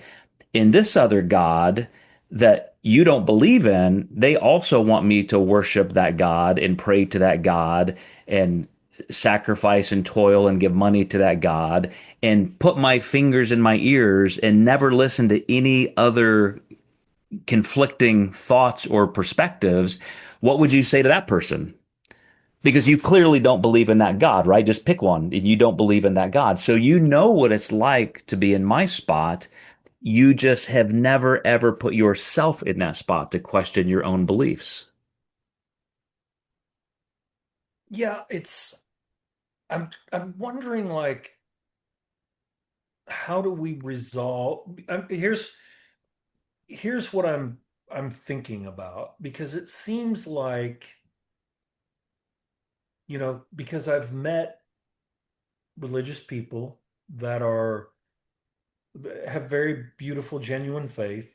And in my mind, I guess the puzzle that I'm trying to solve is like, okay, it seems like proselytizing becomes the problem. Like, why can't your faith just be your faith? Like, you believe it, that's cool. Like, what? And then it's like, well, okay, but if I believe that I'm saved and I love enough to like if I know you're going to hell, and I have to like proselyte. How do we solve that problem? Like, So that, Jeff, let me just interrupt for a second. please. That is one of the biggest lines now in social psychology research of religion. Okay. When you construct a study, like if you're going to the IRB board, you're doing a nutrition study, a medical study, and you have to get all of these things in line, and you do your research this way, and this is how you get, peer reviewed and so forth. They now, when they're talking about religiosity or just belief in God, most of the time you'll hear it coined as belief in a literal hell. That is a marker. They no longer say, well, do you believe in God? Unless they're studying something else. Do you believe in a literal hell? Because that is the line in the sand where you separate those thoughts. Because if I'm a Christian, a Muslim, a Hindu, whatever, and I don't believe in a literal hell, I don't have to convince you of anything. We can just live our lives and you believe what you want and we're all fine. But as soon as you lay down that line in the sand, now there's going to be conflict. So Okay. I want to say that just because not everybody does believe that. Like even 65% of Christians in America are liberal Christians. They don't believe in a literal hell. They don't believe in sola scriptura, that every word of the Bible is inerrant and inspired. So again, 50,000 denominations, you can kind of pick your flavor, which is exactly what Dr. Galen is saying. You are projecting exactly what you want. So then, okay, what 65% do not believe in a literal hell? What was the percentage 20 years ago? Would you Oh, it was higher. I mean, the Pew Research study on religion is now conducted so often because it's changing so rapidly. We are now in a minority majority Christian nation. There are more people who are not Christians. I mentioned, I mean, 70-ish% of people still believe in a supernatural force. They're deists, but less than 50% in our country are Christians. Less than 25% go to a church, synagogue, or mosque every single week regularly. And very fewer than that even believe in the fundamentalism tenets of their most extreme faith. That's less than 3%. So we are becoming more almost European, um, you know, a homogeny of just different beliefs, and that's why you have to decide if you feel like you have to go convert people or not. what's the shift? Like, what are the primary, what do we espouse is the primary cause for this shift away from? Well, when you look at the whole social cognition of religion, it Right? is it is a huge in a huge way the god of the gaps. Anything you don't understand, you can anthropomorphize and you can say, wow, that must be something else. That we talked about the Frank Peretti books. That must be demons, that must be angels. And so as soon as you can explain more and more scientifically, you have fewer things to attribute to a supernatural force. So that's where the big shift is coming from, and that's why Europe is 100 years ahead of us. But one of the things I was getting at when I recounted my story with my friend is just like there's psychological absorption capacity, your desire and your ability to believe the supernatural. I mentioned what Dr. Luhrmann calls porosity, like the way there's a correlative line between schizophrenia and religious belief, Hmm. because porosity is in your mind. We all think of this as a spectrum. You might think all of your internal thoughts are 100% secret, like nobody can get into your brain. But as a therapist, you probably know schizophrenics do not. They lose the ability to stay within their own mind and they vocalize their thoughts, in an unsocial way. They also think other people can think their thoughts. The schizophrenic who stabbed that woman in the neck on the train in North Carolina, he literally said she was reading my mind and that's why I killed her. that continuum, that level of porosity is also what leads to faith in a God who knows my thoughts. He knows, if I'm good or bad. He knows everything about me. I'm on the naughty or nice list. So then another spectrum, another continuum is our introspective capacity. Can you introspect your thoughts and say, well, clearly that was just a random thought in some neuron because of some memory that wasn't God, or maybe it wasn't even right? Like, how many times, Jeff, has somebody countered you and said, remember, you said this last week? And you're like, I don't remember saying that last week. Would you fight about it, or would you say, I don't know, maybe I did? I don't, maybe. Sorry, I don't remember it. Depends on who the person is, but But again, there are certain people who understand that their attributions and their misattributions can be false. Somebody who doesn't have that capacity, which is tied to intellect and is on the other side of schizophrenia, they can no longer detect or even judge whether their thoughts are really theirs or something else. um, so then what is the right balance? Like what is if someone believes that they're going to see a loved one in heaven again one day. That seems innocuous, if not like beneficial. Like where's the right balance of this is when religious belief is useful, and then this is when it starts like where would you draw that line? Well, that's what you're here for. That ain't my job, bro. I'm not, I'm So that is exactly you just kind of zeroed in on what my conflict with this whole series has been. I keep thinking, are we even making a mistake doing this? so Like we've like just we've created more problems than we've solved because we keep like what is our actual intent here? Um, but I've told people this: if my 5-year old grandson and I were holding hands, looking at his mother in a casket because she just got in a car accident, I would be the first person to say, yes, you're going to see mommy again someday. How in the fuck could you not? Right. That's the utility, and I would say the direct cause of religion. And back to Dr. Galen's research, that's when everybody attributes things to God. Finding or not finding your car keys, not many people are going to attribute or misattribute that to God.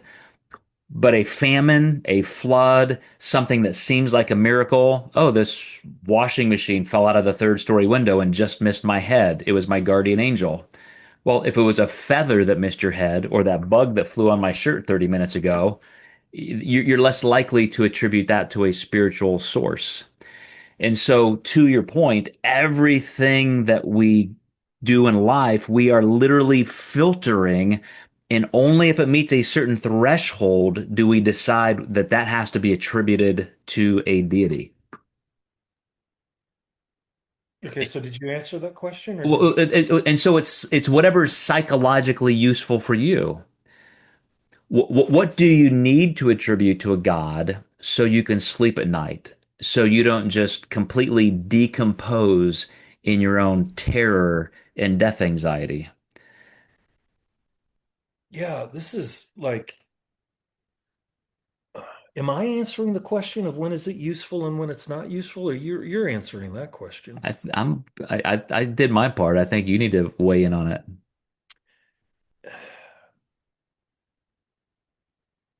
There certainly is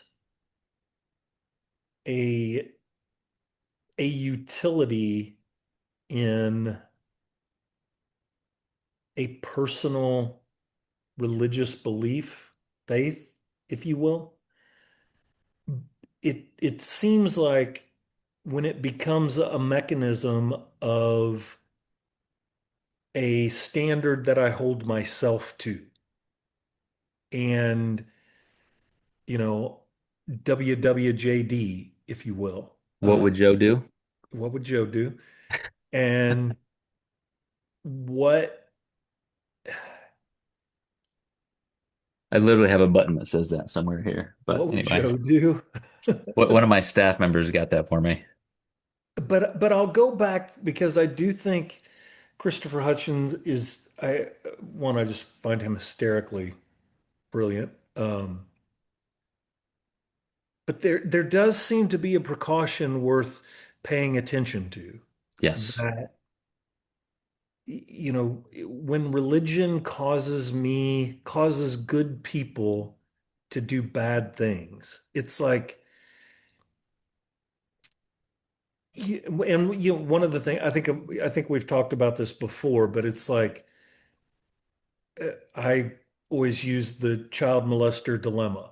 And it's like if I put you in a room with a child molester and a young child, and the predator's going to molest the child, and you can do whatever you want. You can do something, you can do nothing, you can leave the room, you can sit and watch. But the certainty is that this person is going to molest this child. What would you do? And, you know, virtually everyone's answer is, well, I'd fucking protect the child. Yeah, and I don't mean this in a negative way, but my question is, well, what does God do? And the truth of the matter is allows it to happen. And I don't know what I'm not saying that in a way. I mean, I do think it says something, my intent is not to like attack someone's belief system, but it's like that is a situation in which you would act like you know what the good I'm going and at some point like be mindful of that, like be mindful of the fact that and even when I was in seminary it was still debated to the degree like heavily debated like there was a a professor had just written a book called Progressive Dispensationalism. And I mean, we will not bore anymore our listeners anymore with, an Can you list the explanation of what, seven dispensations? yeah, precisely, right? And, but then, like the progressive dispensationalism was an attempt to mitigate the fact, like sometimes God just doesn't get involved. Like, what do we do with that? And let me interject one sidebar. Sure.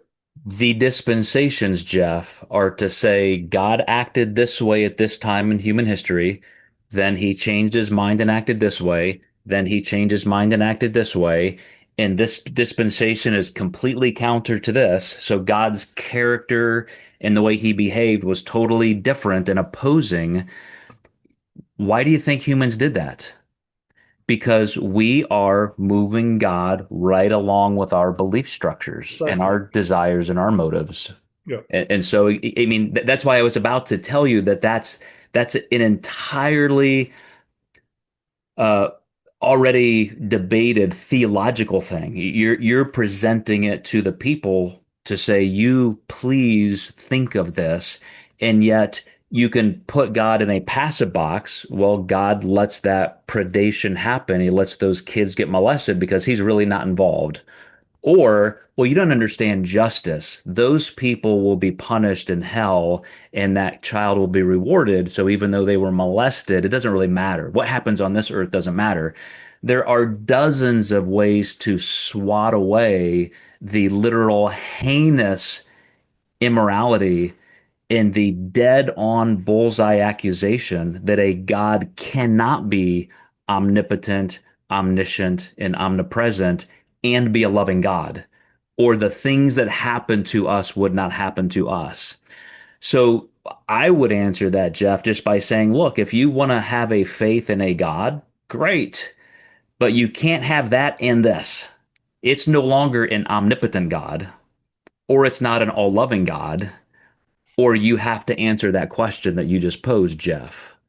And that's all I want. I just want people to be honest and not go along with mass delusion. You Well, know, and I think for me, Joe, where that, because I would have been one of those that said, like the, this child will be rewarded in heaven, like all things go for good for those who are call, all of that kind of stuff, until I became a therapist, until I sat in a room with someone who had been molested, who's now, 50 years old and still trying to come to some grips, trying to get rid of, and sitting with people in earnest. I can remember sitting in, this was when I was fresh out of seminary and just started seeing clients. And this was in the, you know, late 90s, early 2000s, right after the AIDS hysteria.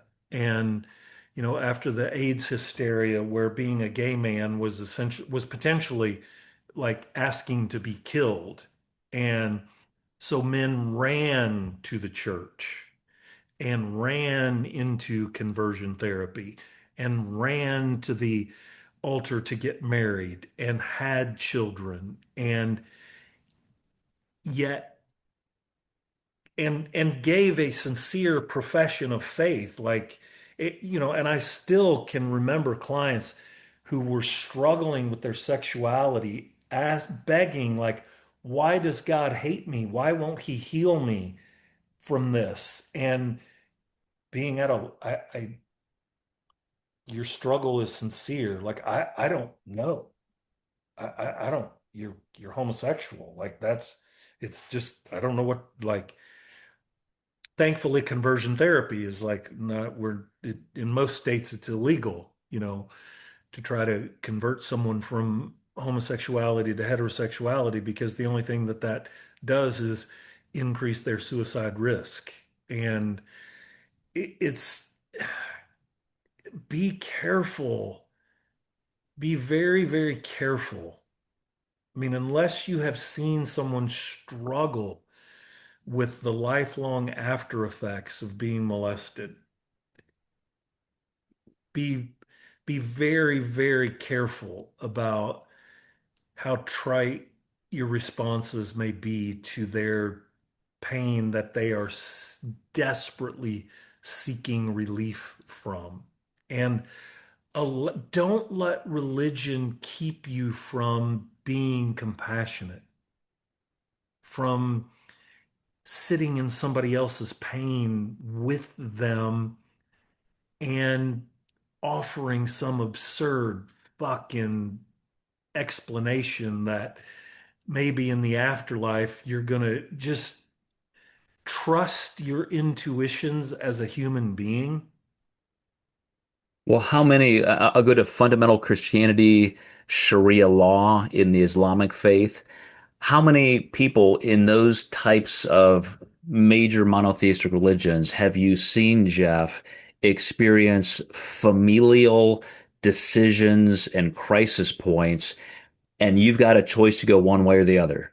There are fathers in the Islamic faith who have murdered their own daughters because they thought they were being too promiscuous. And there are other fathers who have said, I'm not going to harm my daughter. Something must be wrong with the religion. Something must be wrong with my interpretation or my brand of it. But as you said, Jeff, I'm not, I have I'm quote, I have a soul, I have a conscience, I have a sense of morality that is far greater than this religion of hate is telling me to act. Similarly, with like a child who comes out as gay, and you're the pastor of a church that says that's a sin, you're either going to hate your child, throw them in conversion therapy, get them out of your house and out of your life, or you're going to change your theology. You're going to say, wow, I must have been wrong about that point. I need to rethink this. That happens every day. And that's why deconversion or just changing world beliefs is so hard because of all of that family and social pressure. Yeah, and I wish I could give, like, I just, because I know, and I don't know why I keep coming back to this point, but it's like, so many people are so loving and compassionate and empathetic, and don't let your religious doctrine cut you off from that. I mean, it, love the sinner, hate the sin. Like, okay, like what, I've just worked with so many people over so many years. And thankfully, the vast preponderance of those people are really beautiful, wonderful people who want to be kind and loving and compassionate. And don't let anything prevent you from being that. Well, like you said, Christopher Hitchens, good people do good things, bad people do bad things. Religion is the only thing that can make good people do bad things. I'll give you one example and we'll wrap it up with this. At Christmas, New Year's Eve, one of my family members set up a laptop and had the NORAD Santa tracker. I have four grandchildren, the oldest being Truett, who's 5. And he was interested. I have pictures of him like with his face glued to the screen, looking at where Santa is. And at one point, Santa's over in Asia, and then eventually he's over in Australia, and nobody's paying that much attention. At some point, Truett walks over to the computer, and I look over his shoulder, and I said, "Oh my gosh, Santa is over the Atlantic Ocean. He's on his way to the United States." Truett loves our house. He wants to be here all the time. His eyes got this big and he said, "We gotta go. We gotta go." He started running around picking up all of his shit and he was heading for the front door. Like he was insanely moved because Santa was almost to the United States. Did I say there is no Santa Claus? I patted him on the back. We had a hug, and he went off to wait for Santa to bring his toys. Nobody got hurt. No, maybe I am harming them in the long run. I don't know. Like what we do teach our kids, right? We enforce supernaturalism in our kids. Some of it's fun, some of it's for their psychological protection. Some kids are facing harm.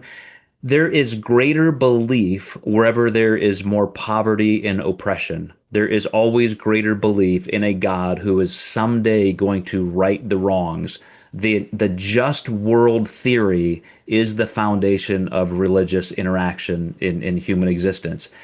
We will get our just rewards. We will be rewarded for the good, and the bad people will be rewarded for the bad, punished for the bad. And that's just part of it. And that shifts. You can see a culture that becomes more affluent and religious fervor goes down, and then it goes up when they're oppressed and down. God becomes what we want God to be. I just agree with you.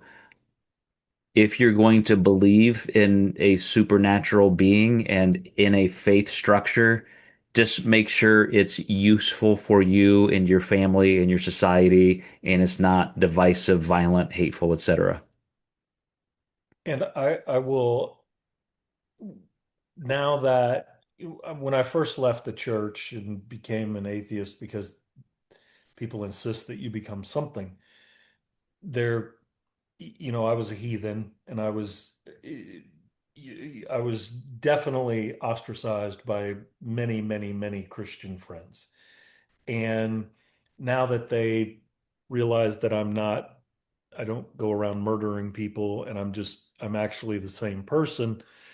I don't go to church in that belief system. Actually, I do go to church some just because I like the familiarity of it. Um, and it's interesting the number of people that have kind of circled back around, and and I get it. I understand that process for them. I would have done that as well, and it's lovely that they have circled back around and they pray for me. Of course they And do. it has become a very sweet gesture because I know that within the context of their belief system, like that is a very powerful thing for them to do.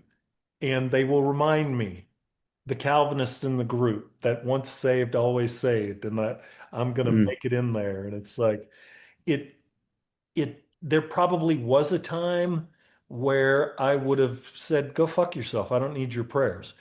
Um, but now I have come to just like appreciate what they mm, mean by the gesture. absolutely.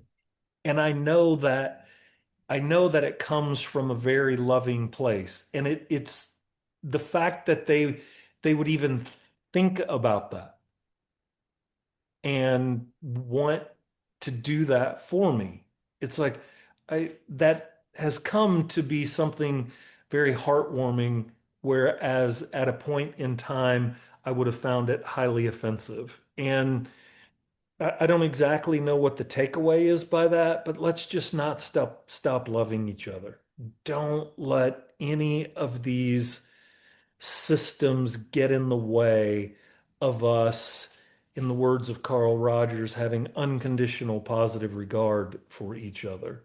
And if there is a takeaway in our musings over the last couple of weeks, is let this be something that you consider to the point that you never cut off loving someone that you genuinely love or someone that is put in your path that you're afforded the opportunity to love.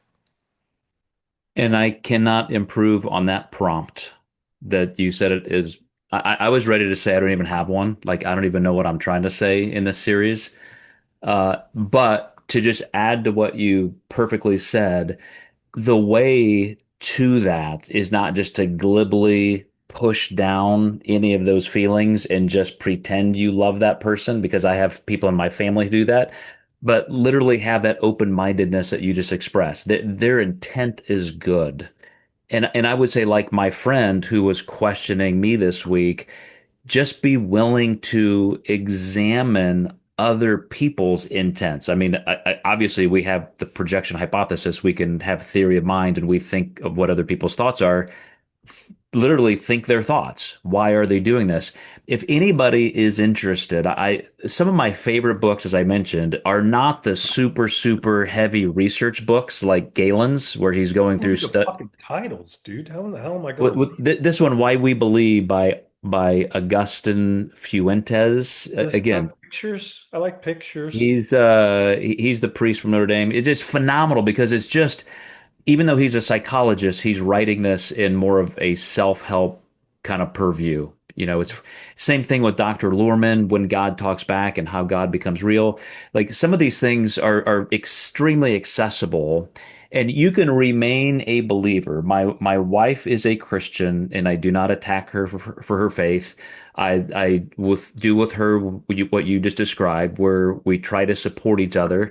Um, it's been a journey. It's not been easy, but you can have two people with extremely different political or religious worldviews, and you just respect that that other person has the same values. They just express them differently. And I think for anybody to just get out of the cocoon of la la la la la la, I'm right, you can't, don't even try to talk me out of it. I just don't think that's a way to authentically live your faith. It should stand up. You said this last week. It should stand up to scrutiny, and you should understand it better because you've examined it. And I'm okay with that. Yes, love wins, to quote Rob Bell. Love wins. Let's Brought Rob Bell back into it. yes. You should definitely, and that's what everybody else should do too. Go watch all the Rob Bell interviews.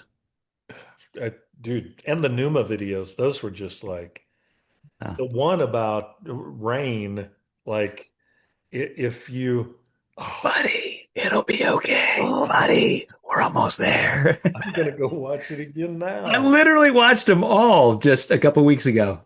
Like, that one.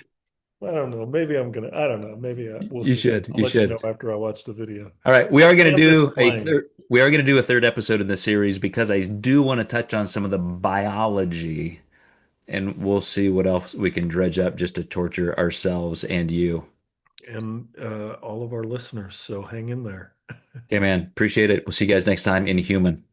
Hey, everybody, welcome back to Human. I'm Joe Klemczewski with Jeff Stuckey, and of course, we're here to talk about the IU Hoosiers. That's the name of the podcast, Is there anything else apparently. to talk about? I mean, what do other people even talk about? You know, one of these days, somebody's going to find this 2 years from now and be like, what are those guys talking about? Who? IU? I don't know, man. I think if we win Monday night, I mean, this is stuff of legend now. I mean, You just know what I'm worried about though is this happens to a coach once in a while, and then pretty soon somebody from the NFL is courting him, and you never hear from him again. Just becomes like an average coach. So I hope he's here to stay. I hope he's like, this is my team. I'm going to ride out this with the school because it doesn't always transfer to another level. You know, when you're a good college coach, we've seen that story before. well, Jimmy Johnson. Well, Jimmy Johnson is one of the few that made the jump, but Patino. Saban tried it and did not have a palate for it. I think Signetti is one, he's 67 years old, right? I 60, thought 65, maybe 67, 65. maybe. Um, I mean, he's making He's you got know, enough. yeah, what's he even doing with it at this point? But I think he wants to be, I don't think the talk now is like, would Pittsburgh consider him? And it's like, I don't think he wants to be in anybody's shadow. I think he wants to cast his own shadow. I think he wants a bronze statue of himself outside of Memorial Stadium, which he's obviously going to get. Um, Maybe I'm delusional, but I mean, when you have a perfect situation and you've grinded as long as he has grinded, clearly I'm biased. I mean, I would be heart fucking broken if he Well, I mean, first of all, we have like what, 4 or 5 days before the big game. oh, Like I told you before, though, like I was just shocked. I was ready for them to be consoling the team with Ohio State at the Big Ten championship, and then especially after that first play when Fernando's kidneys were in his throat. It's like, uh, okay. I mean, as if that wasn't bad enough. I mean, Alabama and then Oregon. I mean, you just kept waiting for the hammer to drop, and they just keep even pulverizing opponents more. So go down to Atlanta with my oldest daughter, Taylor, her fiance, Jay. Jay is an X's and O's guy, as fanatical as I am. Taylor has certainly like developed some acumen. She gets the game way more than I could ever get her into it, but whatever. Um, so Memorial Stadium at IU seats 53,000, I think. This place sits 75,000. Dude, you can't find an Oregon fan. I saw that on TV. Right. It was absolutely astounding how favorable the crowd was in IU's favor. And then you sit down, so you have the kickoff and you sit down, and fortunately I'm paying attention. And the opening play throws a pick six to Opening D'Angelo play. Hans, who is just undersized overachiever. Like you look up overachiever and his picture is there, runs that thing in for a touchdown, and that place explodes. I saw it. Deafening, deafening. And on the well, first of all, seeing it in real time, I thought that guy was making a play on the ball the whole time. Like he did not hesitate. And then when they showed the replay, as soon as the quarterback's arm was here, he was already just beelining right for the ball. If he had missed that, that could have gone for 50 yards the other direction. Right. And we don't even have to contemplate that because we know how it ended. And just there are just so many interesting things.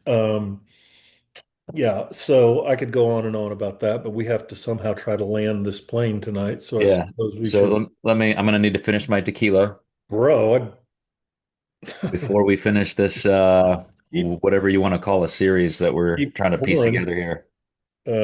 Yeah, what we'll figure out if we're building an airplane as we fly, or if it's just a show that derailed from the very beginning, Well, next few minutes. yeah, production may rescue it because I started making excuses from the first second of the first podcast when I said I wanted to neatly contain this in three sections: the sociology, psychology, and biology of religion. Then I realized that's just not going to work. But I will say today I am going to key in on some of the biology that may be a little more interesting. And I think what we're going to do, Okay. viewers will know by now, is put this all together in one kind of feature because I don't want people to have to try to cobble this together themselves. It's bad enough with us trying to do that. So one of the people that I found that was a great resource was Mark Reimers. He teaches or has taught neuroscience and biomedical engineering at the Virginia Institute for Psychiatric and Behavioral Genetics and currently at Michigan State University. So he's looking at the biological basis of our behavior, which is exactly what I wanted. And he just happens to have a concentration or a strong interest in religion. So he went through a series of functional MRI studies, which there are plenty because a lot of researchers are trying to cohese a cognitive model of religion. How, why, when did human beings create religion? And we know we had to have selected for some kind of advantage. There has to be some evolutionary advantage to this, or it would have been washed out of our species at some point. And when you look at the biology, I will contend, as Dr. Reimers, that you really do see it, and I think it really paints a pretty good picture. So first of all, they do studies, fMRI studies, where people are praying, people are focusing on just the aspects, fundamental aspects of their religion. They'll be asked to do other person-centered prayer, introspection, worship, all those kinds of things. And they're looking at what activity centers in the brain are lighting up so they can see where this is coming from. And I'll kind of cut to the chase and not go through all of them. But at no time does the dorsolateral prefrontal cortex, neocortex light up. Like this has nothing to do with rationalization. It's all the striatum. It's in the limbic system. It's part of the basal ganglia, even parts of the parietal lobes. And what's happening is, as I mentioned before, I think in our first session, when somebody is thinking, a 4 or 5 year old, of an imaginary friend, all of these same centers light up because there is some kind of an emotional connection. And so what they look at is people are creating this deep, deep longing desire. And some of the parietal lobe centers, they can even isolate that there's a despondency, like an angst, where if you felt like your marriage was being ripped apart and you felt like you were losing the most important person in your life, that's what would be active in your own brain. And so even when people were praying, like that's what's happening in the brain. So it's formed with a lot of desire for almost reparative longing. Like you want this relationship to be here. You want it to be real. Think of the guilt and the shame some people associate with a religion. Like some people think of a punitive God versus a loving God and that sort of thing. So all of the things that you would think of perhaps from your career in counseling is there. Like that's perfectly reflected in the biology. So just as a little bit of a layout, any thoughts on that so far? Uh, well, it's interesting. I'm gonna fuck this up, but I don't even know how I heard this. But McConaughey was defining religion, and you probably can do this. Like it's two parts, but it's like unity and restoration, or restoration of unity. Like is the literal meaning of religion from the Greek, I suppose. Uh, it would have been better if I would have remembered this more accurately. But the point being, however it was, it just was like this longing for restoration, like is the Mhm. literal meaning of religion, which is pretty fucking fascinating that that maps onto the brain. Like, Yeah. I mean, literally down to the neuron. right? Like, Well, so there's another fact that kind of backs this up that people who have had lesions, strokes, brain damage of some sort to the prefrontal cortex, they report more mystical experiences. So we talked about that psychological absorption capacity and how like some of us just don't have the capacity for metamagical thinking. Other people, that's their default mode. That's just, everything is magical, everything is mystical. And based on your brain, you almost can't have both. You either are a rational, logical person who uses your prefrontal cortex, or you don't, and then you're probably gonna be a person who tacks on to religion. what are the precursors to that? Is that personality type or is it random? Is there any I, like I think you could actually, correlations with I that? think you could put it toward anything. I mean, they've definitely tried to map it onto personality types, and I will say because at the end of this guy's work, when he's writing his book and lectures, one of the questions he tries to answer, and he kind of leaves this for last, is, did we find the quote God neuron? Like, is this heritable? Can you just say, okay, you have this brain, therefore you're going to believe in a God? And he said, certainly not in some form. Like you're not going to say, wow, this is a Christian brain, this is a Muslim brain, etc. Like that's not there at all. But there is an interesting correlation where when you get up to heritability levels above 25%, where you can see like you're looking at 25% from each grandparent, 50% from each parent, like that starts to show strong heritability. A religiously minded person shows about 70 to 75% heritability and just from the brain, not even the fact that you grew up with those people. So there's that social context. Control Um, for that somehow of just the well, law. they're still trying to figure it out. Like he said, first of all, I'm not saying this is conclusive. This is kind of observational, and there are plenty of things that show that it may be 100% social and not heritable. I mean, evolution is a pretty fine filter. By the time you get 7 million years from our last common ancestor, Right? a million, for our species, et cetera. So he did say this. He said, here's what's interesting. A lot of people like to quote American studies and say, well, here's why religion is helpful because in almost all American studies, religion shows to decrease rates of depression. And his caveats are moderate religion, not fundamentalism.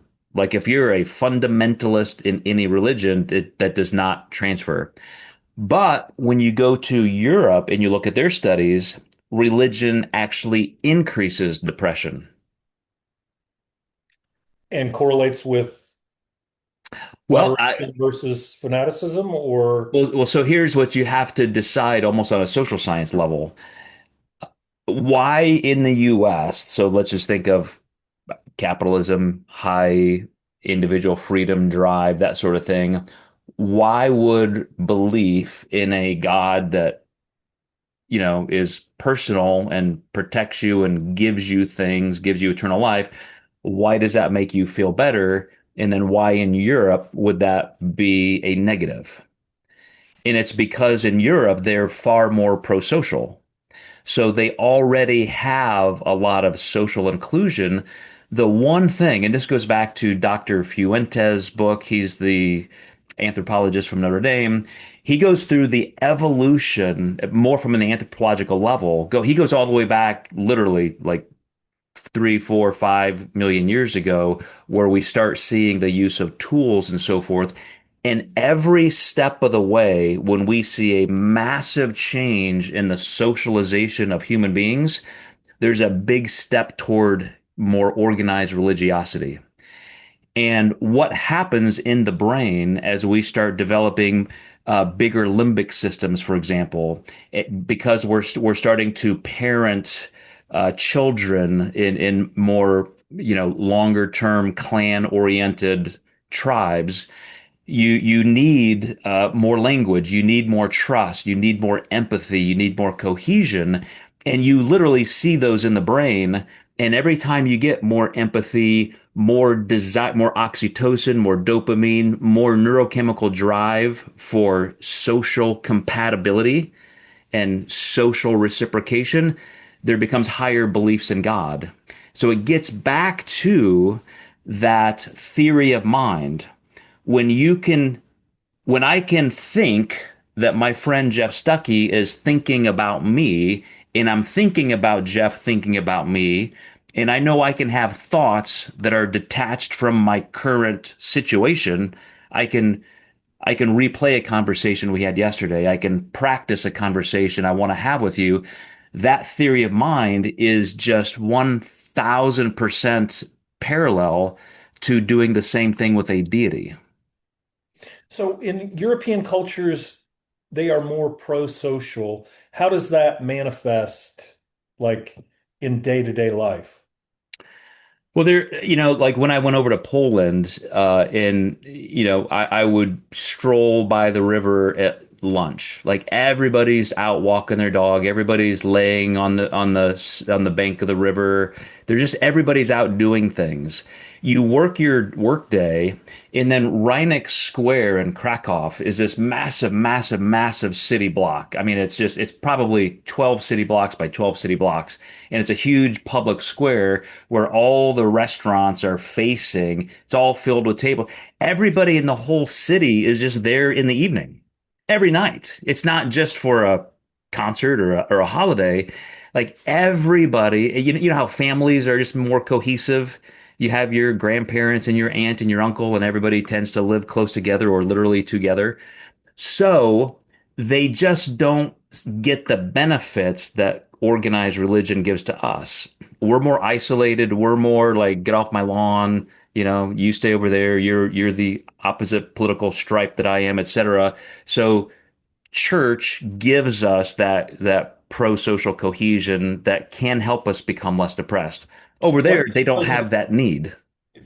so then what's the connection to religion increasing depression in European cultures? Is it like denominational strife or like what or just we don't know I it? think well, if I had to guess, this is just my opinion. Of course, yeah. Somebody's pre-selected. If you're over there, which is much higher rates of just agnosticism to begin with. I mean, they left organized religion 100 years ago. Like the Enlightenment ended it over there. And so if you're kind of pre-selected to all of a sudden decide I'm going to convert to a religion, you're probably actually more isolated. You're taking yourself away from an awful lot of people to insularly decide to be with this one group. So it becomes a little bit more cultish.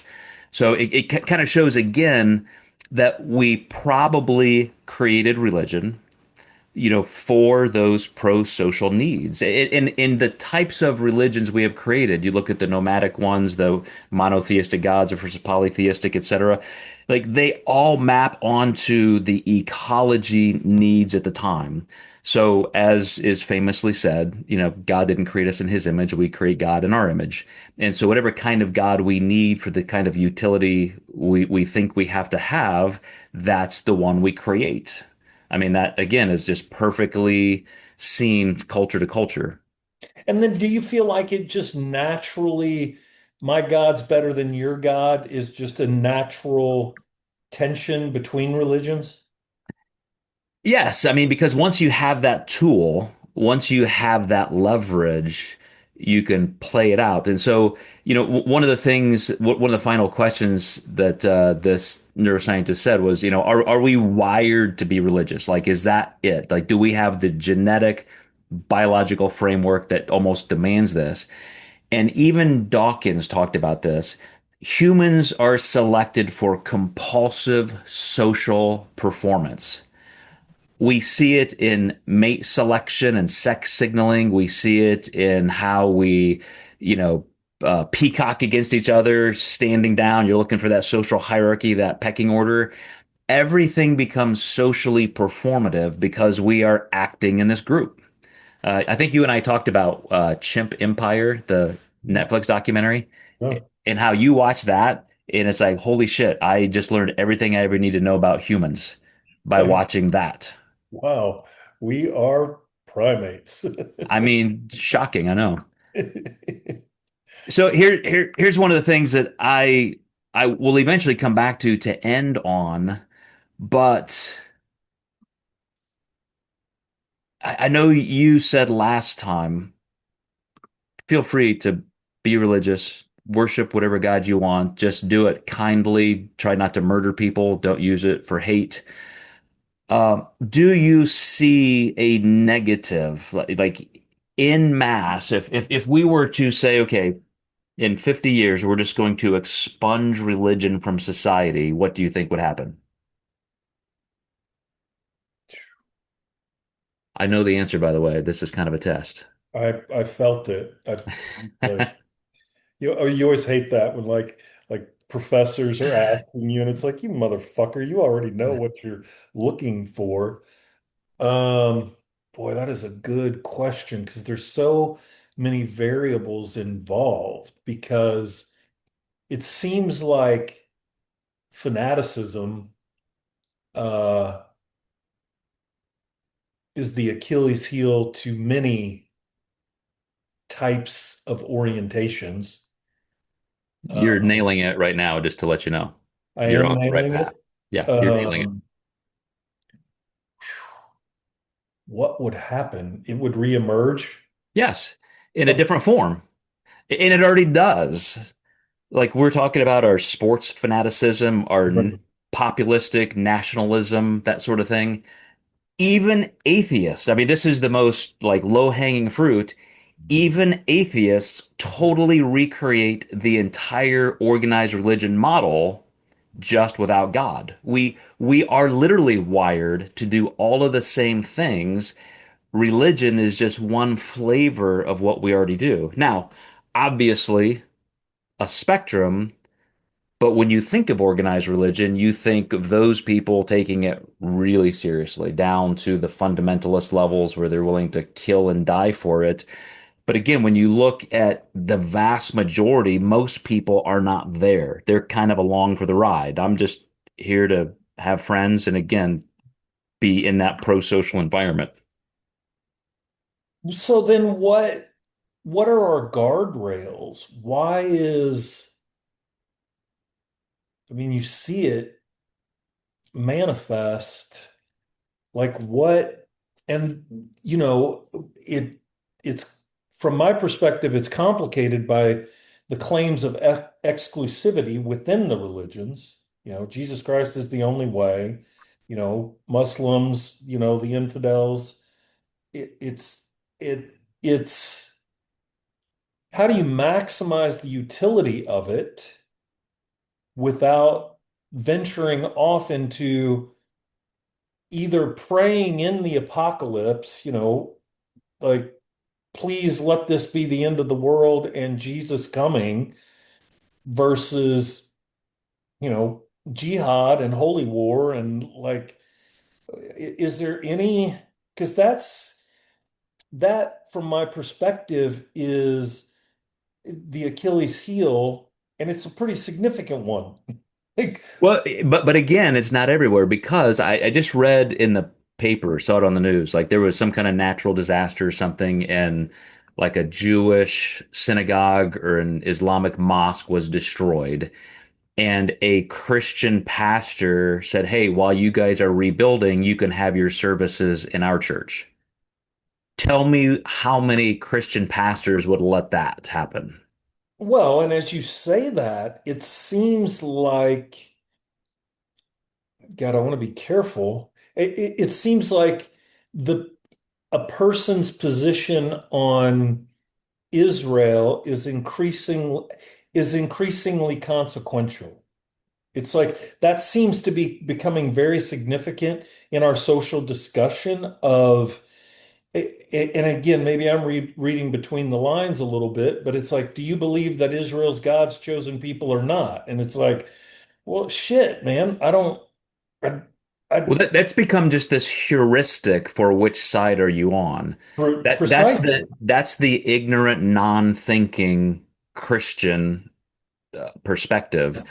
That that's why people like literally Charlie Kirk and Fuentes were having this battle. Back on that one. Candace Owens, Ben Shapiro, like literally, it's like they're taking sides on this issue. There are 1.6 billion Muslims in the world, only, less than 50 million Jews in the world, and yet they want to say because this is quote, as you said, God's chosen people.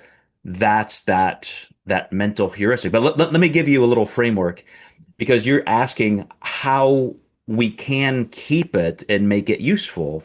My example of that pastor who was saying, look, use our space. Like we love you. We want you to be able to express and live your faith just like we are. That's in my world pretty rare, although maybe statistically it's not. Because most people would say you are, evil. You're pawns of Satan. You are the infidels. We're not going to do anything that helps you. But let me go through Dr. Fuentes, Austin Fuentes, the anthropologist, just a quick little Cliff's Notes version when he says most people think religion is like an adaptation or a byproduct of evolution. And he said we specifically co-evolved. Our brains co-evolved forming religion and being formed by religion. And he said, first of all, when you look 1.5 million years ago, and there's this big use in hand tools and the kind of neurology. Think back then, 1.5 million years ago. You're with your children, your clan, and you just discover this great new way of doing something. It's going to save lives. It's going to increase nutrition because you just learned how to do something, a hunting spear, something like that. Massive changes in your brain instantly. And this gradually, by the time you get down to like I said, it totally maps onto even the ways that we biologically changed birthing. A lot of the brain formation that used to be in utero and faster is now delayed and external. So our parents have a greater role in how our brains actually form. That all changed with these massive neurological shifts. And then 1 million years ago, there was an intensive increase in sharing and compassion and communication. Like there are markers we can see when higher levels of oxytocin were being produced in our brains. Then about 300 to 400 years ago, there is evidence of meaning making. This is where we start seeing cave paintings and images of social cohesion, hands, hunting, that sort of thing. That drove the increase of our brain to even be able to create the vocalizations for language. So all of this is it's just massive, massive, massive, massive pressure pushing us together into that cooperation that so famously made us the top of the food chain. So then you get into social causative prospecting, meaning you can think ahead, you can plan like, wow, I remember last winter this happened, I better prepare for it. That doesn't just happen. You have to have the brain framework for that.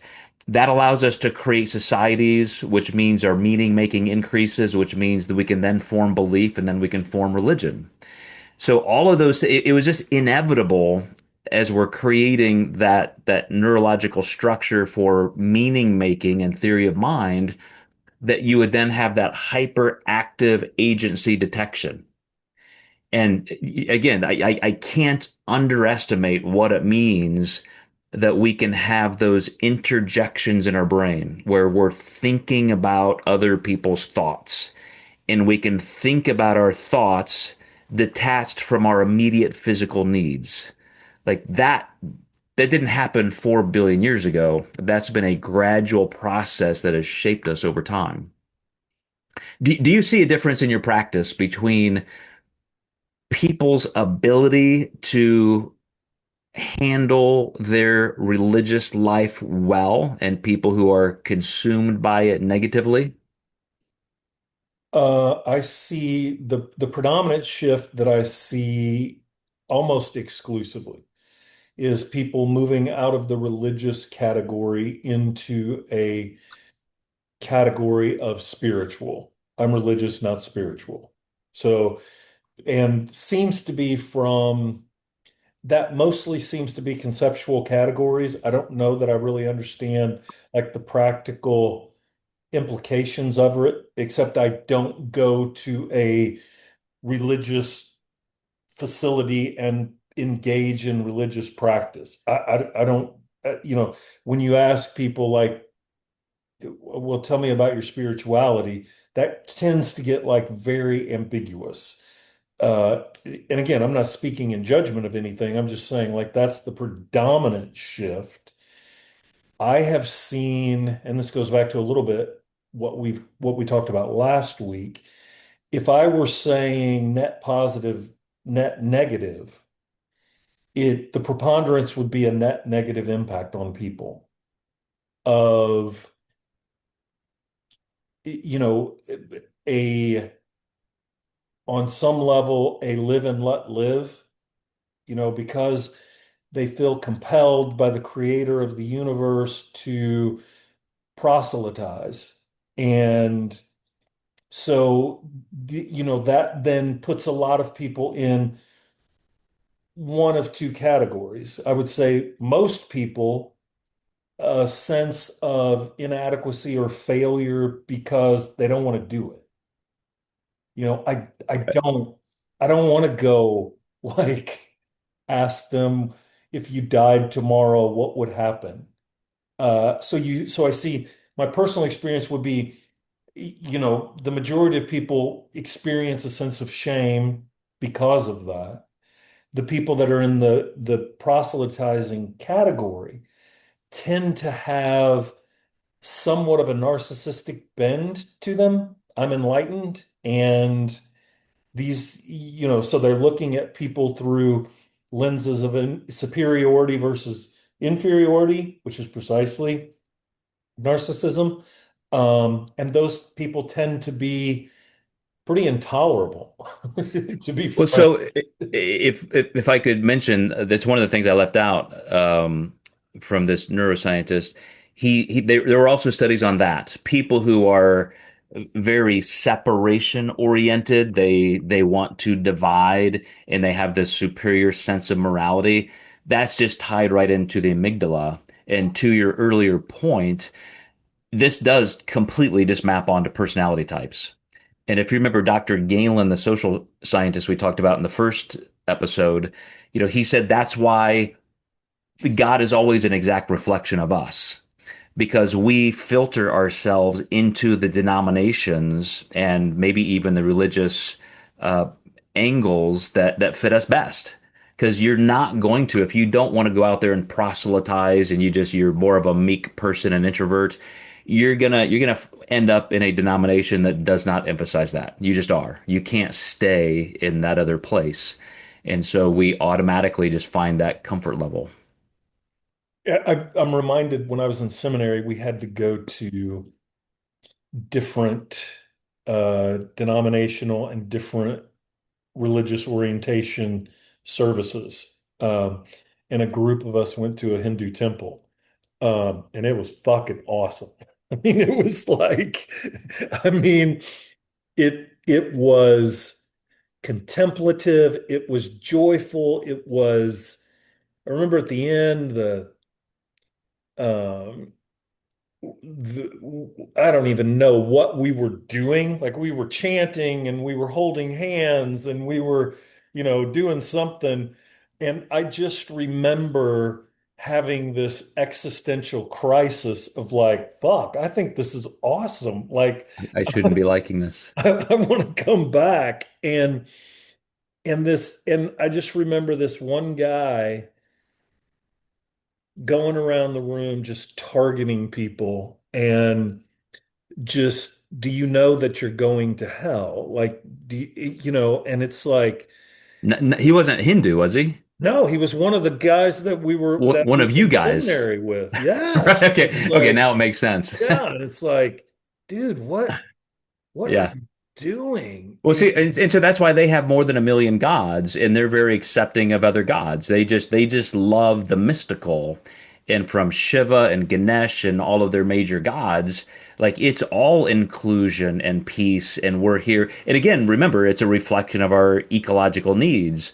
And so, as a massive, massive group of people with not a lot of means in kind of a caste system in India, like it's you're just in there trying to help each other survive. It's just all about just being there as one cohesive unit, not to shred and divide each other and, as your friend did, tell them you're going to hell. Yeah, did you know you're going to hell? Did you know that Gandhi's in hell? Like, I think he even said that. Like, So, quick shout out to the king of looking at the biology and the neurology of belief, and that's Dr. Sapolsky, recently retired from Stanford, MacArthur Genius Award winner, that sort of thing. I have to take your word for all of that. Shout out, bro. He's somebody to look up. I'll send you some links. Okay. But he goes heavy, heavy into the schizotypal framework of religion. By the way, Freud also said all of religion is simply organized schizophrenia. Freud said that more than 100 years ago. And he Uh, also said, before you diagnose yourself with depression, make sure you're not just surrounded by assholes. did he say that? Also useful. Yes. Very useful. So people like Charles Manson, people like Jim Jones, cult leaders who murdered and created all kinds of mayhem were diagnosed schizophrenics. Uh, Sapolsky goes through a lot of history through different readings of anthropologists over the last 200 years that have studied indigenous tribes. And all the shamanesque type figures in these indigenous tribes tend to be overly histrionic, just wildly expressive, schizotypal by diagnostic measurement. And he makes the comparison to some of the televangelists you see here today. Um, Oh, what attracts people, when you want to just say, I don't understand this or this or this, so it must be supernatural, it must be mystical. Let me go find somebody who's tied into the supernatural and the mystical, and I will listen to them. And you can see through the last several hundred years how those types of people, healers, shaman, even in Western culture, like they captivated people. They became the conduits for religion. And again, it there that parallel is too strong to ignore between the schizotypal and there's a strong correlation to OCD. Think of Martin Luther, who had all these rituals. If you're not praying on your knees until your knees are bleeding, and you can't, you got to do it when it's 30 degrees and you can't be wearing any clothes because if you're not suffering, you're not pious enough. All these ritualistic things people do, pray 5 times, do, face this way, bob your head back and forth, put these blinder things on, put scriptures in this little hat and put it here. All of these behaviors also are 100% confirmed that the more clinically OCD you are on that continuum, the more religious you become. You crave those things that A, either religion provides, or B, that those people just like you created religion for, to soothe those needs. Many, many people who are schizotypal or on the spectrum of OCD, they fall head first into religion because those behaviors make them feel at home. Like this is where I can feel normal and I can express those things. okay. All All right, just Joseph, are we landing this plane now? Like, you're what can you're make like, this can we check useful out? Can we be for done? No, no, no. I'm just saying, like, God damn, like, okay, what hope do we give for like the especially now that I'm kind of like it's interesting because I'm finding I certainly don't believe in a in a quantified God. Um, but okay, I do find comfort in prayer. It just as occupies my mind and is useful and activates those parts of the brain that you were talking about that causes Exactly. me to want to long for restoration, which seems like, God damn, we should all start praying immediately. Like, So do you know that animals have been observed creating religions like pigeons? that's new. And no, tell me about the pigeon religious practice, please. So in research studies, you can take a pigeon and very Pavlovian, you can like make a noise or he does something, and as soon as he does one thing, you give him a pellet of food. And he instantly is like, wait a second, what I just did caused that. That's perceived external agency. He's anthropomorphizing that. And so he'll do it again to get another pellet of food. And you do the same thing to a different pigeon, like wait until they do something else and give them food, then they'll start repeating that.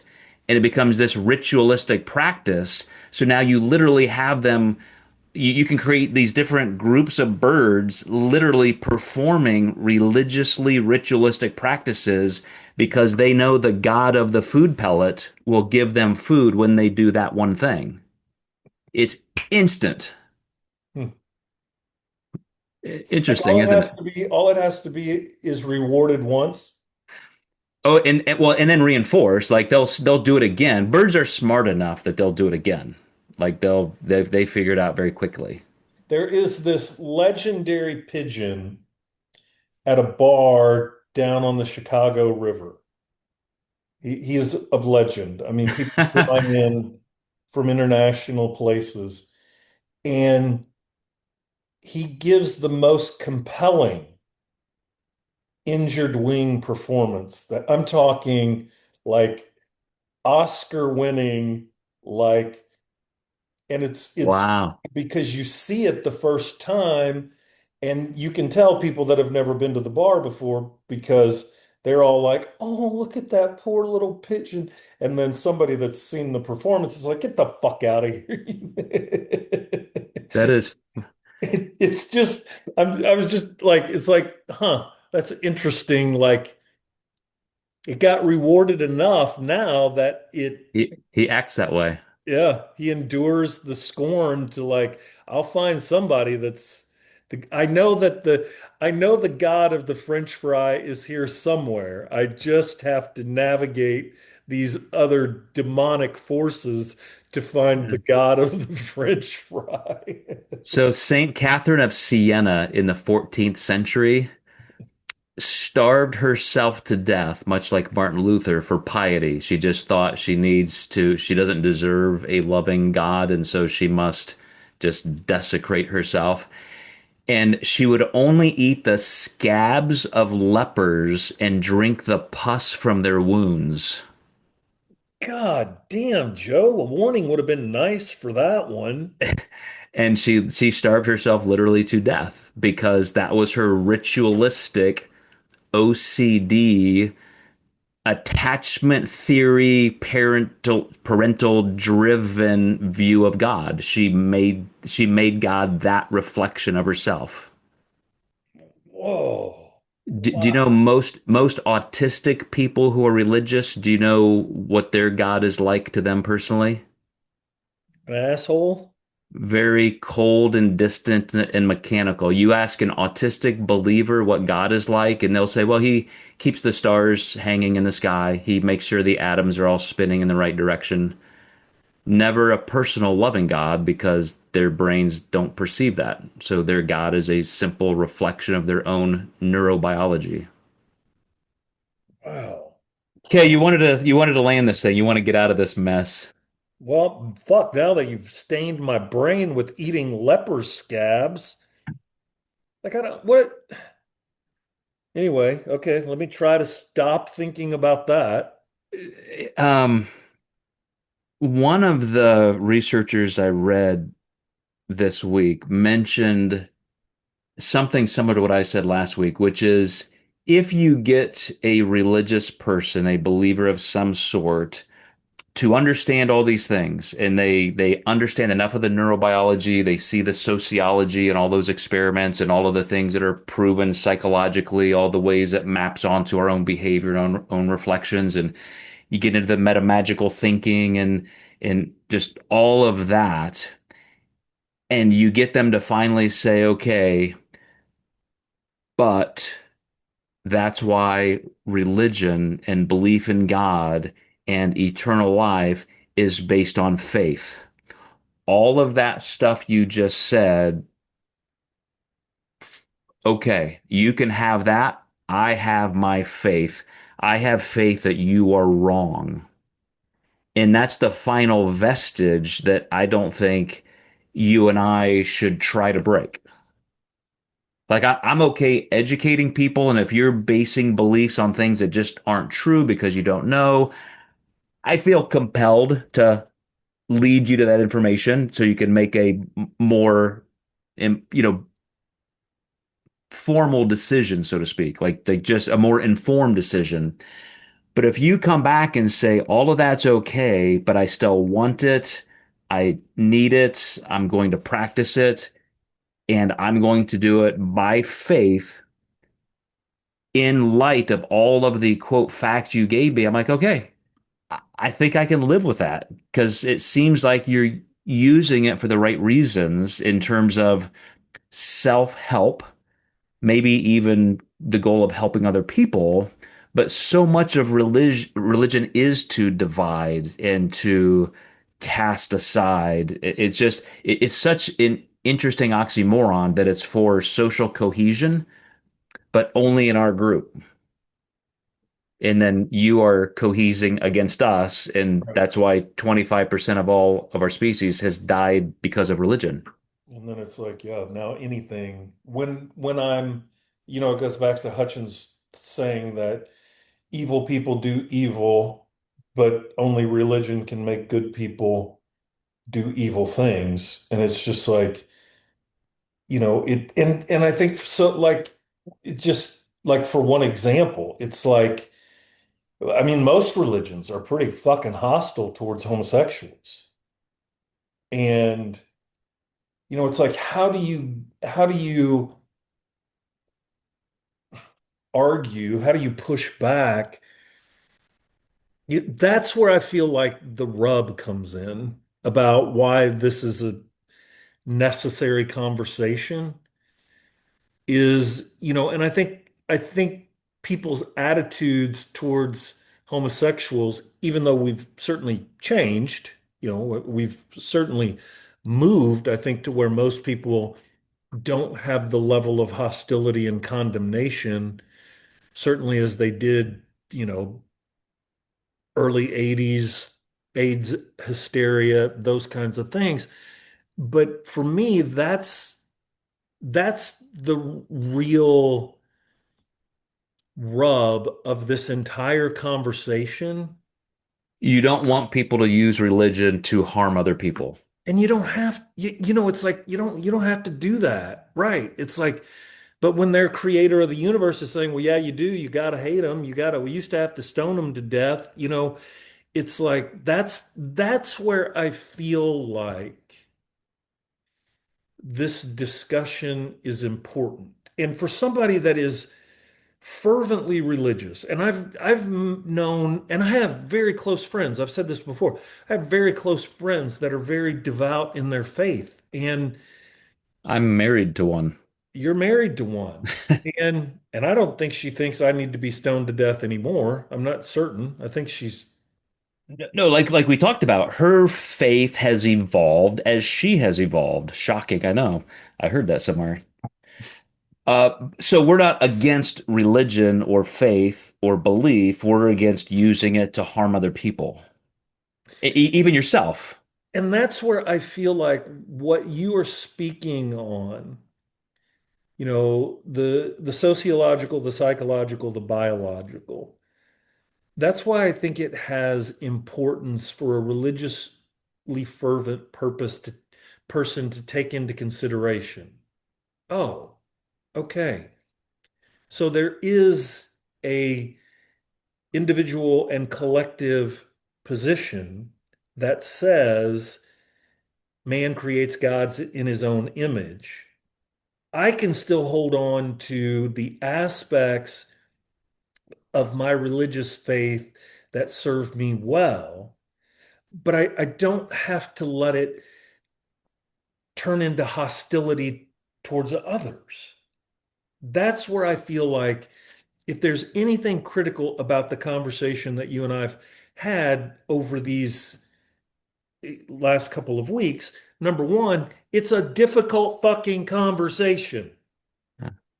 Can I tell you though, we're we don't want fundamentalism to harm people or let people use fundamentalism to harm others. But atheists can do the same thing because, as we've established, we created religion, meaning all of these things are in us. All of the good and the bad you see in religion, we are capable of because we express it through religion. So I was watching this lecture by this neuroscientist today, and as they're kind of introducing him and the organizers, there's freedom from religion, there's recovery from religion. There are all these organizations that are now agnostically, atheistically opposed to religion. And, ostensibly they're there for good. Like they're trying to help people go through that tough transition of deconversion. But there was a point where they made a couple jokes that were off-putting if you were religious. And I'm like, you fucking idiots. Like, why are you doing the same thing that they would do? And it was so disappointing. It was so disappointing. I that I concur completely. So And they are creating their own religious organization in the name of not being religious, which is not so ironic. and like if you look, I mean, Sam Harris is certainly in that camp. I mean, like but yes, that is Here's what I want people to know, all right. Give us because you said it bottom so line some perfectly. things. No, you literally said it best right there when you talked about the utility of this conversation and why it's so important for people to realize the biology, et cetera, is important, sociology. You came back to homosexuality as an example, and in I think it was our masculinity series, I talked about the biology of gender and biological sex, how in utero, the growing fetus from day one through about 8 weeks is experiencing these waves and waves of placental hormonal fluctuation, and these levels of testosterone are peaking. Everything in biology happens in terms of threshold basis. And, the tissue that's going to either become the testes or the ovaries, they're not differentiated yet. And they're just waiting for that to happen. So your brain and all the other cells and tissues of your body are generating receptors and receptor sites based on, oh, I'm gonna be a biological male. Nope, nope, I'm gonna be a female. Nope, nope, male. Nope, nope, nope, female. And all of this happens to create this complete biological continuum of sex and gender, so that when you finally hit that day or don't for the biological threshold to become male or female, your body could be completely right in the middle. You could be 60-40, you could be 70-30. So if you have somebody who is archaically religiously fundamental to where they just say, the Bible says this, therefore you're going to hell, or I should stone you, or I should not associate with you, everything in modernity counters that. And you're not willing to say, oh, I guess we know a little more now than they did in the Iron Age, then I'm afraid you're just lost. Like you're going to be the one, of the 3 or 5% just hanging on to those vestiges of the past, and there's nothing we can do with that, right? Like you just go live You're in not going to your be able to argue them into, I yeah, you mean, you make them just go over herpes there and or hate the rest of the world, and I hope you don't kill anybody. But I want to say that anybody in the middle that doesn't necessarily like their religion, their faith expression, not trying to deconvert you, I'm just saying there's probably a flavor out there you'd like more. Trend toward the ones that are a little more accepting, a little more loving. They don't cause you to self-flagellate and feel guilt and shame your entire life. They don't make you ostracize other people or hate other people. Like go there. Like go find those groups. And I think you will have a happier life as a believer. Well, and I'll go back to McConaughey, even though I fucked up his definition, but it essentially was the core of religion is longing for restoration. And I think that's useful. And I think when you're in a constructive religious environment, it it's catalytic to longing for restoration. And I would concur with you. If you're in an environment that is not promoting that and you feel that incongruence, as you just said, listen to that and respond to that and allow yourself to go to an environment that that is refreshing, that is restorative, that celebrates and is catalytic to that longing for restoration. Because we all got to figure out some way to live on this planet together, and a longing for restoration seems to be a decent unifying principle. And we will express religion in many other ways. It's not the belief in a deity, yes. And so you can leave a God behind and still be just as religious and maybe just as much of an asshole. And so it's not that you shed that, you have to evolve into what you mentioned there, just a better longing for unity. And just as a final note, within the society of college football, IU is the superior That God. is the God of all gods. Just, I mean, And I'm all out of tequila. facts are facts. Um, Yeah, can we I, go on to another topic, something more yeah, fun? the next thing we're going to is love. That feels like the right place to go from here. Cleanse our palate on Yeah. something nice, But easy. I hope I will say I invite as much feedback as we can get. Like I would, to the degree that people can comment and give us what resonated, what's fucking stupid. Like this is a diff as this conversation has been cumbersome for you and I. It's not because of our ineptitude at having conversation. It's because this is a cumbersome topic. And we have to embrace the reality of that and be committed to the engaging in that process. And that's if nothing else, I hope this fuels more discussion to the degree that we can stay engaged in the cumbersomeness and pursue our longing for restoration. We are going to create a religion to discuss religion. That's what we're doing. But Mike, no, you've already had so many great closing points. We'll just stop there. Yeah, please don't judge us just on this series alone. Come back. Here's some things that are easier and a little bit more black and white and maybe highly utilitarian.